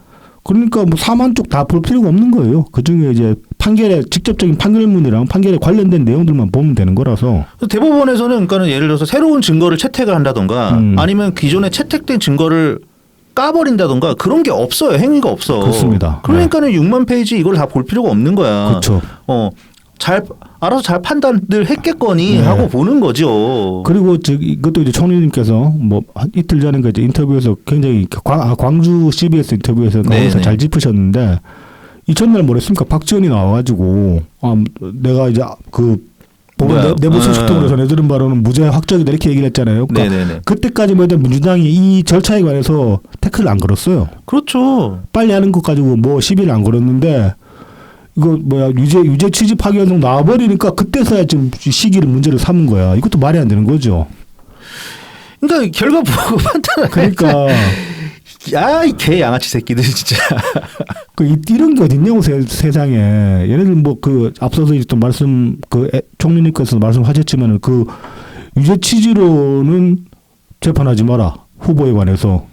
무죄 취지는 재판해도 된다. 네네네. 아니 무슨 재판이 무죄 취지 유죄 취지가 무슨 재판 시작할 때부터 결론이 나나? 그러면 그걸 재판을 왜 하냐고. 말이 안 되잖아. 그럼 하는 것만으로 무죄네라고 다 알죠. 못하면은 이거 유죄인가 보다 이러고. 그러니까 세상에 그런 재판이 그런 식으로 돼버리니까 재판 결과 예단이 돼버리는 재판을 해버리면 이게 무슨 법치국가야. 그러니까 이게 얼마나 무식한 행위입니까 이게. 차라리 그러니까 둘 다 열지 못하게 하든가. 그러니까 판결만 나오기 전까지는 알 수 없는 그런 상태로 만들어야지. 그리고 이제 총리님께서도 인터뷰에서 많이 말씀하셨던 정치인들이 무죄 추정의 원칙 뒤에 숨으려 한 건 너무 비겁하다. 그렇죠. 네네. 도의적인 책임에서 이제 도의적인 책임을 무죄 추정의 원칙으로 회피하려고 하는 그런 거잖아요. 네. 그러니까 무죄 추정의 원칙을 정말로 그렇게까지 강조하고 싶으면은 사회 전반에 엄격하게 무죄 추정의 원칙을 자리 잡게끔 법으로 그걸 명시를 하든지. 근데 그래버리면 이제 많은 수의 현행 범죄자들도 뭐 언론에서 다루지 못하게 되겠죠. 그래버리면은. 네. 참 법도 그렇고 지금 뭐 법원을 이렇게까지 이제 막 찢어 밝히고 있는 상황인데 이 와중에 이제 또 이걸로 부족하니까 얘네들이 음모론까지 지금 집어넣고 있습니다. 이거 이제 5월 5일자 중앙일보에서 이걸 좀 정리를 했는데 대법 제3구 7일설 법원과 전면전 나선 민주당 또 음모론이라는 제목의 기사가 있습니다. 네네네. 그것도 이제 최근에 법원 관련 음모론 이제 민주당발 음모론들을 이제 시간 순대로 정리를 해보면은 5월 2일 날 국정원 1차장 출신 박선원 네네. 얘가 또 이제 어디 방송 나와서 이런 소리를 했어요. 아주 오래전부터 윤 전 대통령을 잘 알고 있는 분의 전화를 받았다. 출처부터 전화하겠죠. 이런 식으로 썰 풀기 시작하면은 일단 의심하고 봐야 돼. 그렇죠. 네. 그러면서 이제 그분이 제게 윤석열 김현장 법률사무소의 S 변호사 조희대 대법원장과의 관계를 아느냐라고 묻더라. 그래서 자기가 난 잘 모르는데요라고 하니까 그분이 그 세력들이 서로 간에 다리를 놓는 틀을 이해하지 못하고 어떻게 국회의원을 하느냐, 사법 카르텔이란 기본 구조도 모른다면 당신은 앞으로 펼쳐질 최악의 상황을 얘기하지 못할 것이라고 말씀을 해 많이 놀랐다. 그러니까 이제 윤석열이랑 뭐 김현장의 모 변호사랑 조희대랑 연결돼 있다. 야, 너 그것도 모르면서 어떻게 국회의원 하냐. 이 소리 들었다고 아 이게 그렇습니까? 얘는 더구나 국정원 또 1차장 출신이야. 그러니까. 아휴, 그러니까 이런 소리 방송에 나와서 하니까 또 사람들은 또 이제 더구나 또 국정원 출신 그러면은 이게 이쪽이든 저쪽이든 간에 국정원 출신이다 그러면 정통이라고 생각하고 굉장히 믿을만한. 아니 뭐 김어준 말도 믿는데 씨. 자, 그다음에 또 빠지지 않는 김민석은 네. 이렇게 프레이밍을 합니다. 윤석열 1차 내란, 한덕수 최상목의 2차 내란, 조희대 대법원장의 3차 내란이다. 네. 쿠데타 내란 뭐 다 나와. 예. 그다음에 이제 뭐 아이 부끄러웠는지 이 사람은 익명이네. 친명계 3선 의원 5월 1일 이재명에 대한 유죄 취지 선고와 한덕수 전 총리의 사임이 맞물린 건 우연이 아니다. 그래서 내란 내 세력 내부에 조율된 움직임이었다. 예, 이렇게 떠들었고, 그다음에 또 다른 친명계는 하루 전부터 대국민 담화를 예정하고 있었던 거. 이거 이제 한덕수죠. 예, 그 대법원 파기환송 결론을 미리 정보를 들은 거 아니냐. 유죄 취지 파기환송이 날 것이라는 거를. 예. 그러니까 그 듣고 이제 한덕수가 출마 결심했다 그런 얘기가 되는데. 아니, 박지원은 그러니까 박지원은 뭐야? 내부에 믿을 만한 소식통. 박지원은 국정원장 출신인데 박지원도. 자, 그다음에 이제 조희대 대법원장이 홀로 무모한 결단을 할 수 없다. 윤석열을 꼭지점으로 하는 내란 잔당들의 카르텔이 작동하는 것. 야, 이거 이제 지금 와서 그러니까 며칠 지나고 나니까 또 이 음모론이 깨질 수밖에 없는 게 보면은 이렇습니다. 지금 그 법원에서 네네. 6월 18일로 고법 판결 연기했잖아요. 네. 그래서 대법원의 파기환송심이 사실상 선거에 영향을 안 주게 직접적으로 됐죠? 끼칠 수 없어요. 네, 그렇죠. 그렇게 됐습니다. 그리고 그래서 이제 그러니까 이 판결에 관해서 다시 좀 얘기를 해보자면은 이제 많은 분들이 이제 법원이 완전히 굴복한 거 아니냐. 이제 그렇게 보시는 분도 있고 뭐 그렇게 보는 것도 충분히 타당할 수 있습니다. 근데 저는 조금 다르게 보고 싶은 게 제가 만약에 법원 그 판결 관계자라고 해도 뭐 판사했다고 해도 생각해 보면은 어차피 지금 2심 진행해봤자 이재명은 재연술 쓸 거 아닙니까 또. 재연술 쓴데 이거를 어거지로 다시 끌고 가기는 힘들어요. 2심이기 때문에. 네네. 그러면은 결국은 투표 날 전까지 2심 판결이 다시 판결을 내리기는 좀 일정상으로 그러니까 물리적으로 좀 힘든 면이 있고 분명히. 네, 어차피 결론까지는 못 내리죠. 예. 근데 또 이제 어떻게 또 우격다짐으로 했다고 칩시다. 그럼 또 대법원에서 다시 또 확정 판결을 해야 되잖아. 그렇죠, 그렇죠. 그러니까 거기까지 하기엔 정말로 시간이 너무 타이트하다. 한 달도 안 남았기 때문에 그럴 것 같으면 아싸리 그냥 그래 뭐 지금 어차피 진행해봤자 제대로 진행되지도 않을 것이고 그걸로 그냥 자문만 읽고 같으면은 그래 선거 끝나고 나서 정리하는 걸로 하자. 이렇게 저는 판단할 수 있다고 보거든요. 그래서 이건 딱히 저는 이 판단만 가지고는 지금 법원이 아닌 이재명한테 굴복했다. 뭐 그렇게 평가하고 싶지는 않고 그리고 지금 고등법원이 이렇게 판결을 했다는 거는 결국은 그 김현장 카르텔이 유효하다라고 말할 수 있는 근거가 되지는 못하는 거 아니에요. 그렇죠. 그렇기도 하고 지금 대법원에 그거 가지고 그 약 팔던 그 국민의힘 쪽 진영 뭐 친윤 유튜버라고 해야 되나? 네네. 그런 사람들이 있다고 이미 포기해야 된다고. 네. 끝났다 이재명은. 왜냐면은 김명수 대법원장이 임명한 사람이 많단 말이야. 대법원에 그러니까 대법관들 중에 그러니까 김명수의 추천을 받아가지고 윤석열이 임명한 거. 우리법도 많았고. 우리법도 대법 많았고. 네. 그래서 아이씨 안 되겠는 전원합의체 가도 이거 과반으로 이게 안 되겠다. 네. 그렇게 했는데 10대 1란 말이야. 네. 워낙 2심 판결이 말이 안 돼서 그랬던 거예요. 그렇죠. 이게 야 김명수한테 미안해 해라. 섭섭하겠다. 아무튼 이런 식으로 음모론까지 갖다 붙였는데 결국 이제 며칠 지났더니만은 지금 음모론 자체가 많이 좀 무색해진 그런 상황이 펼쳐지고 있지만은 저는 다만 이제 이 상황을 법원에 의해서 부정적으로 꼭 볼 것만은 아닐 수도 있다. 뭐 그렇게 이제 생각을 합니다. 자, 근데 이제 아무튼 이런 식으로 민주당이 여론전을 펼치고 있으니까 누구 개딸들만 또 바보 되는 거예요. 또 이제 뭐 6만 페이지. 네네네네. 그 사람들은 이제 대법 상고심이 어떤 프로세스로 이루어지는지에 관한 정보가 없거나 아니면 민주당 측 그 스피커들로부터 왜곡된 정보를 듣고 그렇게 얘기를 하는 거예요. 옛날에 박범계는 막 수십만 페이지도 금방 뭐 볼 수 있다고 막 그랬어. 그때 뭐 혼자서 막 그렇게 할 수 있는 것처럼 얘기했기 때문에 그러면은 챗 GPT가 뭐 필요가 없네. 박범계가 다 하면 되겠네. 그러게. 자, 이제 뭐 그 트위터에서 눈에 띄어가지고 트위터 하나 가져와 봤는데 이렇게 얘기를 합니다. 이제 뭐 이낙연 총리님 같은 경우는 뭐 검찰이 제대로 수사를 한 적이 없다. 이게 뭐냐면은 결국 이제 검찰 지금 와서 민주당 출신 정치인 중에 검찰이 손을 안 댄 사람들은 이 우리나라의 민정당류 기득권들에게 전혀 불이익이 되지 않는 사람들이라는 증거다. 이렇게 이제 얘기를 하고 있습니다.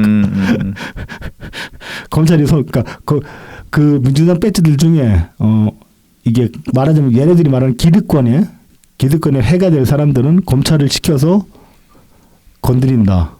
이 프레임으로 이제 세상을 정치를 보고 있는 겁니다. 지금 그러니까 정치권에 관한 수사를. 이거 이제 이 인식은 그 스스로 깨지 않으면 깰 방법이 없을 거예요. 이런 식의 인식은. 네. 저도 예전에 한때나 뭐 이런 식으로 생각 안 해본 거 아니고 뭐 한명숙 판결 그럴 때 특히 그랬었는데 이제 나중에 지나고 보니까 한명숙 돈 받은 거 맞고 뭐 그것도 거의 변명 못할 빼박그 증거가 나오고 그랬었잖아요. 수표가 나와가지고. 네. 근데 당시에 이제 이쪽 스피커에서는 뭐 의자가 돈을 받았네 어쩌네 뭐 그런 식으로 이제 호도를 했었는데. 그랬죠. 예. 참 근데 이런 식으로 계속 사람들 바보 만드는 짓을 지금 이제 정치권이 하고 민주당이 벌이고 있는 겁니다. 근데 문제는 이게 굉장히 큰 바람이란 말이야. 이 바람을 거스르기가 쉽지가 않단 말이야 지금. 근데 이제 지금 뭐 시작하는 국힘은 너무 아직까지는 진짜로 좀 믿어온 면이 없고 그래요 많이. 그 2008년 민주당 수준으로 지금 정신 못 차리고 거의 그렇죠. 우왕좌왕하고 있기 때문에. 그렇죠. 예. 근데 이제 문제는 뭐냐면 2008년 민주당은 당시에 한나라당이 그 당을 작살내려고 생각은 안 했어요. 아, 그랬죠. 네. 네네네. 근데 지금 민주당은 이재명이 정권 잡으면은 국힘당 작살 낼 겁니다. 100%입니다.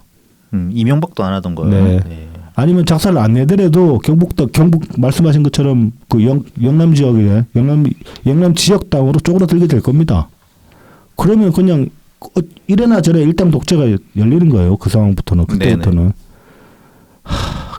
그게 진짜 괴물코가 되는 거지. 자, 그래서 이제 끝으로 국힘당에 관해서 이제 우리가 좀 할 수 있는 말은 이거 아니겠습니까? 내각제, 그러니까 내각제 아니고 개헌 이야기를 해야 되는데, 그러니까 개헌 이야기를 원래 이제 NI께서 출마를 하신다면은 뭐 이제 이 개헌을 내세울 거기 때문에 개헌 관련해서 좀 이야기를 해볼까 했는데, 뭐 출마를 지금 안 하신다고 했지만은 그럼에도 불구하고 한덕수 후보가 어쨌든 간에 개헌에 관해서 전향적인 입장을 내세웠기 때문에 이게 이번 선거의 메인 테마가 되지는 않을 겁니다. 아마도. 왜냐하면 개헌 뭐 많은 분들도 이제 SNS상에서도 그런 말씀을 하신데 이 개헌이 잘 안 감긴다 사람들한테.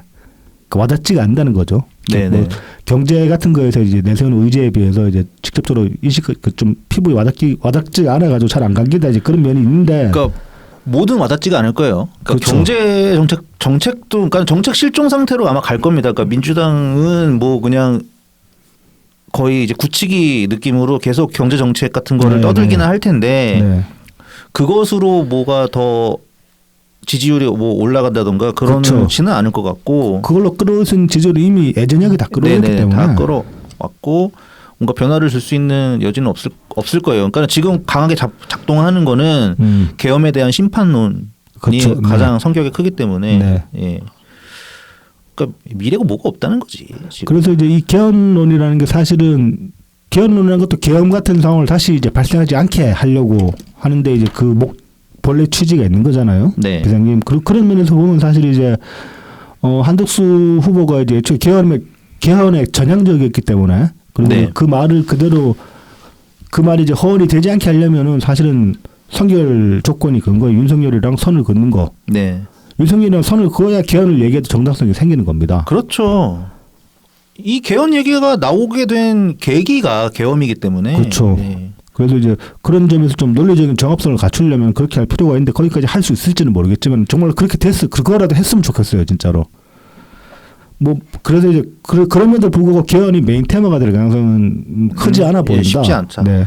쉽지 않고 뭐 정치 개혁이라는 어떤 테마로 확장이 가능하면 좋겠는데 하여튼 모르겠습니다. 그러니까 그 지지율로서 다 뒤처진 상태에서 언더독인 상황에서 이루어지고 있는 거기 때문에. 근데 새로운 의제를 던져가지고 좀 분위기를 환기시키는 것도 하나의 전략일 수 있기 때문에. 그러니까 뭐라도 해야죠. 그러니까 네. 뭐라도 자꾸 던져봐야지. 그래서 이 개헌 카드도 좀 써봤으면 좋겠다라는 바람이 있고, 그리고 그게 아니더라도 한덕수 후보가 앞서 말씀드린 것처럼 개헌에 전향적인 의사를 보였기 때문에 네네.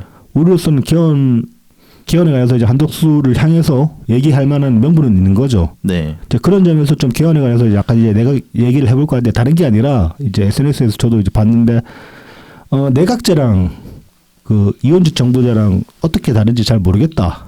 좀 헷갈린다. 이제 그렇게 이제 말씀하시는 분이 있어가지고 SNS에서는 제가 이제 좀 그 간략하게 정리해서 설명을 드렸습니다만은 그거에서 좀 얘기를 해볼까요? 그래서 네. 뭐 가장 쉽게 말씀드린다면은 대통령제가 있고 의원 내각제가 이제 크게 이렇게 네네. 둘로 있는데 이원 집정부제는 이도저도 아닌 겁니다. 그렇습니다. 그리고 사실은 지금도 우리나라는 이원주 정부제의 요소를 상당히 채택한 대통령제라고 볼 수 있습니다. 그러니까 완전 대통령제가 아니죠. 네. 완전 대통령제는 그냥 미국을 보시면 됩니다. 총리가 없어요. 네. 부통령이 있고. 네. 대통령과 대통령 거릿이 바로 그냥 네. 대통령의 역할을 할 수 있는 부통령이 있죠. 네. 그리고 대통령 선출될 때 부통령 달고 다닙니다. 그렇습니다. 네. 네. 나는 이 사람을 네. 부통령으로 임명할 거다 이렇게 달고 다니죠. 내 옵션이다, 내 파트너다 이렇게 네. 들고 다니는 거고. 그래서 이제 우리나라 같은 경우는 사실상 반 정도는 이원주 정부제라고 볼 수 있는데, 그럼 이제 분권형 대통령제 혹은 이원주 정부제 같은 말입니다. 네네. 근데 이제 총리님께서는 그동안 이제 분권형 대통령제라는 말씀을 많이 써오신 것 같아요. 그래서 이제 분권형 대통령제라는 명칭으로 이제 설명을 드려보자면은 의원 내각제 요소랑 대통령제 요소를 결합한 제도. 앞서 말씀드렸지만은 그래서 네. 이제 대통령이 원칙적으로는 그 위기 상황에서는 행정권까지 다 가지는데 평시에는 행정권은 국무총리한테 일임한다. 그러니까 책임 총리제가 되는 거죠. 네네네. 그리고 이제 이게 보면은 그러니까 통상적으로 지금 이 분권형 대통령제를 시행하는 나라들이 양원제인 경우가 많습니다. 의회가. 그렇죠, 그렇죠. 상원, 하원 네. 이렇게 되죠. 그래서 이제 통상적으로 이제 하원이 이제 그 행정에 대해서 책임을 지는 그런 식의 이제 의원 내각제 형식도 어느 정도 갖추는 그런 형태라고 볼 수 있습니다. 그래서 이제 여기서 이제 대표적인 이원주 정부제 국가가 프랑스. 그렇죠, 될 그렇죠. 수 있죠. 프랑스는 이제 상원, 하원으로 나뉘어집니다. 그래서 이 상하원이 좀 사실 이 개념이 우리가 좀 생소한 개념이긴 하죠. 우리나라도 그러니까는 박정희가 이제 5.18 쿠데타로 네. 5.16 쿠데타로 네. 5.16 쿠데타로 이제 대통령이 전에. 되기 전까지는 그 양원제였죠. 그러니까 2공화국 때는 내각제였고 양원제였죠. 그때만 해도. 1공화국 때는 아니었나? 이승만 때? 이승만 때는 대통령제였고. 아닌데 대통령제도 양원제를 할 수 있고. 그때 양원제였죠. 네. 예. 그러니까 이제 2공화국까지는 양원제였다가 이제 그대로 이제 양원제가 아니고 지금 현행 국회 체제로 국회 체제 이제 틀을 갖췄다고 볼 수 있는데. 저도 이건 좀 그래서 양원제에서 상원이랑 하원이 하는 일이 뭐냐 보면은 그냥 단순하게 그렇게 생각하시면 될 것 같아요. 하원 쪽이 좀 더 지금 우리나라의 국회의원과 비슷한 역할을 하고 있다. 그렇죠, 그렇죠. 그리고 이제 상원은 보통 이렇게 이제 얘기를 하죠. 우리나라로 치면은 법사위가 네. 상원의 역할을 합니다. 하원에 통과돼서 올라온 법안에 대한 어떤 네네. 심의를 네. 하게 되는 거죠. 그리고 이제 좀 그 지역이랑 관련된 법안도 상원에서 많이 다루고. 네. 그다음에 상원 같은 경우는 그리고 이제 미국의 예를 들면은 인구 비례가 아니라 네. 그냥 그 각 지역별로, 그 주별로 동등하게. 할당을 해주죠. 네. 예. 그렇게 해서 좀 이렇게 그 인구가 적은 주가 소외되는 걸 막는 그런 조치도 그런 이제 방편도 되는 거죠. 네, 그렇습니다. 자, 그래서 이제 프랑스 같은 경우는 프랑스 총리는 어떻게 임명을 하냐? 대통령이 임명을 하긴 하는데 그렇죠. 형식적으로는 네네. 대통령이 이제 임명장을 주긴 하는데 일반적으로 이제 그 하원 의회에서 의회 의원을 임명을 합니다. 네, 다수당. 네. 그러면 이제 하원 의회 전체에서 국무총리를 신임을 할 건지 불신임을 할 건지 결정을 하는 거예요. 그래서 만약에 하원 의회에서 제 총리 우리 이정 못해 이래버리면은 임명을 못 하는 거죠. 그러니까 대통령 어차피 그러니까 의회 의석수 구조에 반하는 총리를 임명할 경우에는 내각에서 내각 불신임이 나오기 때문에 그렇죠, 네. 그러니까 자연스럽게 이제 그 하원에서 다수당 네. 아니면 이제 일당이 과반이 안 되면은 이제 연합된 세력에 이제 그렇죠, 한 사람을 임명을 하는 건데 그 의회랑 조율을 할 수밖에 없게 되는 거죠. 네네네. 총리를. 근데 이제 그럼 이제 국회는 그저 하원 의회는 그래서 내각 불신임권을 그렇게 가집니다. 내각 불신임권이 발동이 되면 대통령 제외한 내각이 싹 다 갈려 나가는 거예요. 그렇죠. 새로 뽑아야 되는 건데 그럼 네. 대통령은 어떤 수단이 있냐? 의회 해산권이 있는 거야. 의회 해산권이 있죠. 니들 씨 마음에 안 드는데 그러면 이제 해산에 그래 버리면은 해산권 발동하면 한 달인가 두 달 안에 다시 총선을 치러야 됩니다. 네네 그렇죠. 이게 그 프랑스에서는 대략 한 5번 정도 의회 해산이 벌어졌다고 해요. 네. 그래서 그 초대 대통령이죠. 드골 대통령이 한 2번 네. 해가지고 그때는 이제 2차 세계대전 이후로 이제 그 프랑스 정부가 생긴 지 얼마 되지 않았을 때라서 그런지 몰라도 네. 의회 해산 시켜버리면은 다시 여당이 다수당이 돼가지고 그러니까 성공적인 의회 해산 재선거를 네. 치렀던 경험이 있다. 근데 이제 시라크 대통령인가 네네. 그때는 해봤자 안 됐다. 네. 예. 해봤자 다시 이제 야당이 다수당이 돼가지고 의회 해산을 해도 재미를 못 봤다. 지금 현재는 마크롱 대통령이 네. 작년에 이제 프랑스가 이제 총선이 있었는데 네. 그 마크롱 대통령이 속한 정당의 연합당 네. 앙상블인가 네네. 그 연합이 다수당이 안 됐어요. 네. 그래가지고 지금 그 총리 임명도 이게 원활하게 돌아가지 못하니까. 빡세지. 예. 네. 그래가지고 지금 마크롱 대통령이 연기는 피웁니다. 의회 해산을 할까 말까 할까 말까. 근데 그 쉽지가 않은 결정이죠 사실은. 네. 해서 그러니까는 다시 그 의석 구조가 네. 여당이 많아져야 의미가 있는 건데 이게 안 될 수도 있거든. 그럼 욕만 바가지로 쳐먹고. 그렇죠. 오히려 그러니까는 더 쪼그라들 수도 있는 그렇죠. 거야. 더 쪼그라들 네. 수도 있는 거죠. 그래서 그러니까 사실 이제 의회 해산권이 대통령한테 있다고는 하지만은 쉽게 발동할 수가 없습니다. 네. 그리고 마찬가지로 의회도 내각 불신임권이 있지만은 그것도 잘못 발동하면 저도 욕폭 맞거든. 그렇죠. 그래서 상호간에 좀 눈치를 봐야 되는 그런 구조라고 할 수 그러니까 있습니다. 서로 이제 한 칼씩 갖고 있는 거죠. 네. 그래서 이제 그 앞서 말씀하셨다시피 그 만약에 야드 여소 전국이면 어떡하냐 내각제일 때 네네네. 이게 이제 그 동거정부라 그러거든요. 그럴 때. 네네. 그래서 이제 그런 거를 동거정부가 되면 아무래도 국정이 원활하게 굴러가지는 않습니다. 그렇죠. 이제 그러다 보니까 이제 그런 걸 어느 정도 막는 좀 그 예방하는 조치로 그래서 네. 이제 그 NA 총리님께서 이제 주장하시는 거는 대선이랑 총선을 같이 하자.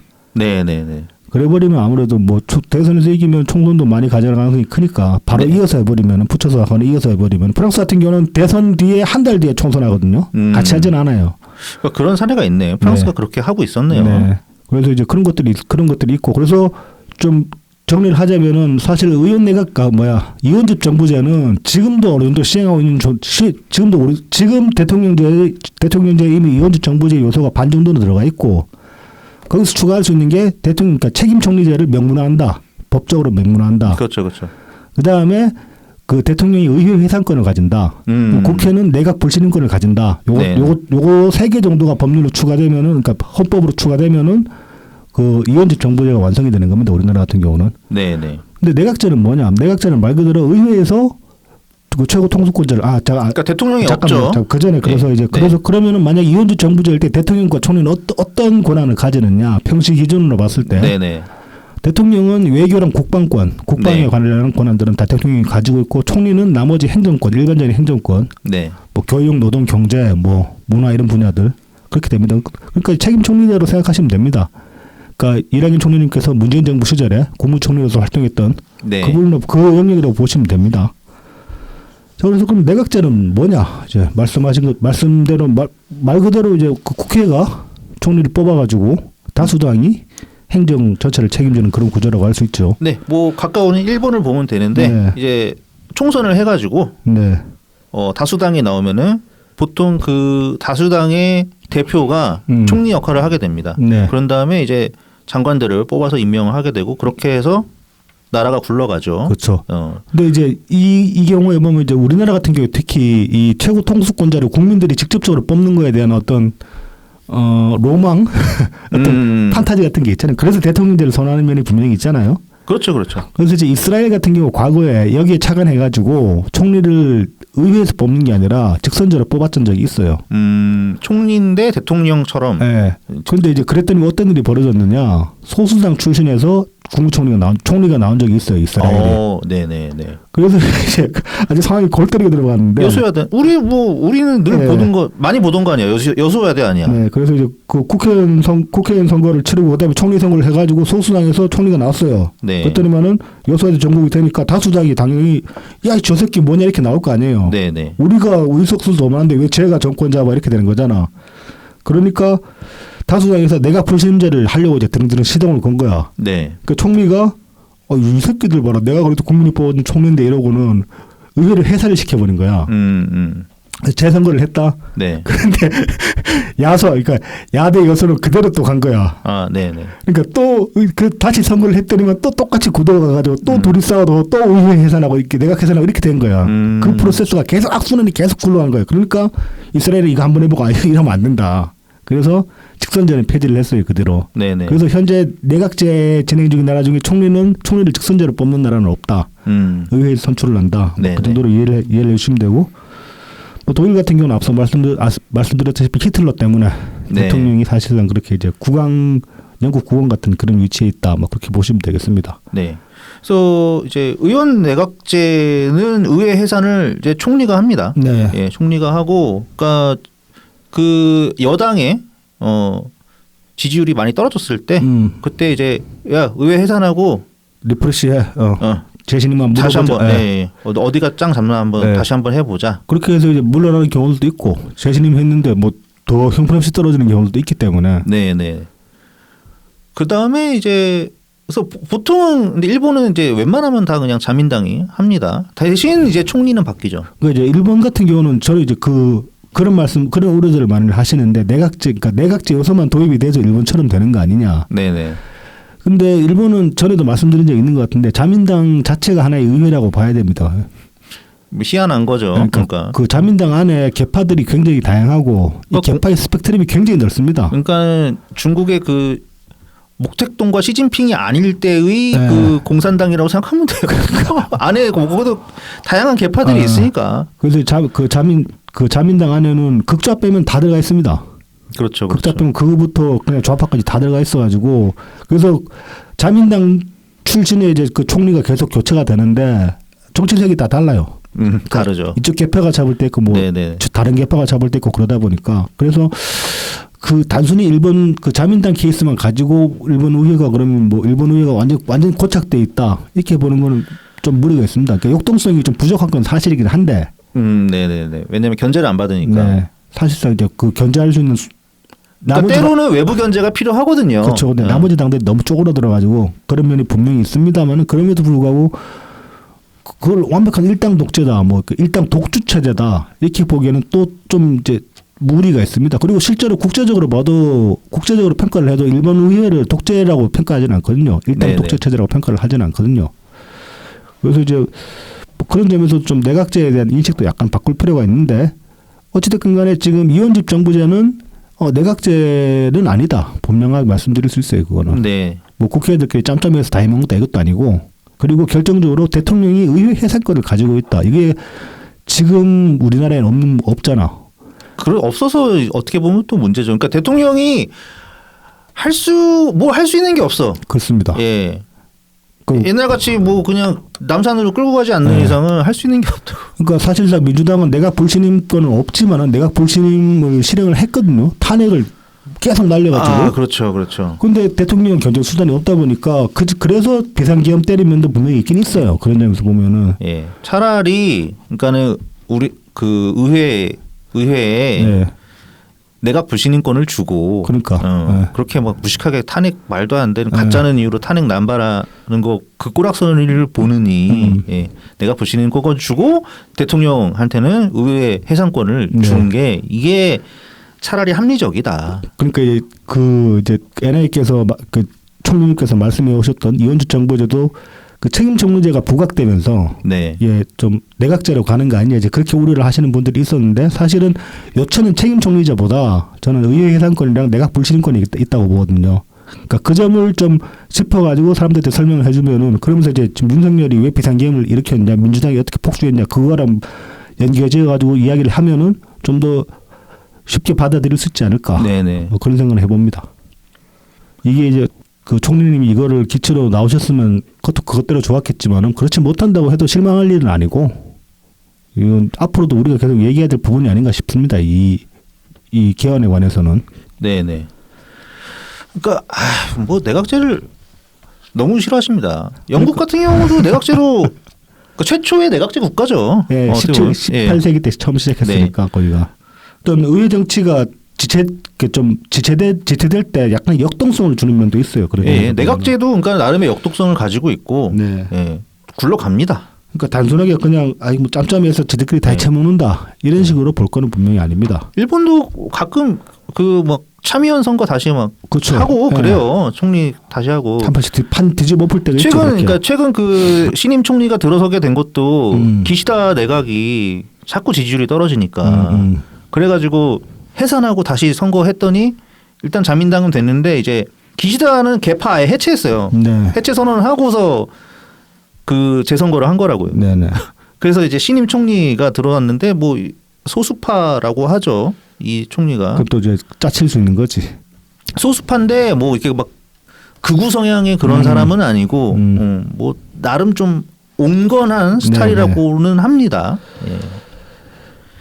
자, 그래서 그러니까 덮어놓고 의원 내각제를 미워할 필요도 없고 심지어 그 중간 체제인 이원 집정부제는 더 문제될 거는 사실은 없다. 이론상으로. 그러니까 이제 이미 우리는 이원주 정부제에 익숙합니다. 사실은. 예, 예. 익숙한데 이제 제도적으로 좀 더 보완할 장치들이 네. 몇 가지 조항들만 추가하면 된다. 뭐 네. 그 정도로 뭐 이원주 정부제 이해하시면 됩니다. 그렇죠. 뭐 계엄권 같은 경우도 또 추가로 손을 봐야 될 부분이 있으면 손을 봐야 되고. 그렇죠. 네. 네. 근데 이제 어쨌든 견제가 서로 적절하게 이루어질 수 있게 만드는 게 이게 개헌의 핵심이라고 할 수 있겠죠. 권력을 더 분산시키고. 네, 네.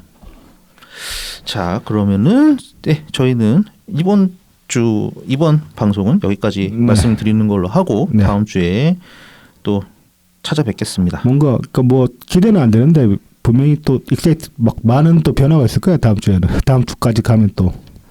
그냥 시끄럽기만 할 건지 변화가 있을지는 뭐 모르겠습니다. 예측이 불가능한 것 같습니다. 그 나름대로 또 뭔가 있겠죠. 네, 뭔가 있겠죠. 네. 네, 한번 지켜보도록 하겠습니다. 네. 자, 그럼 다음 주에 찾아뵙겠습니다. 감사합니다. 감사합니다.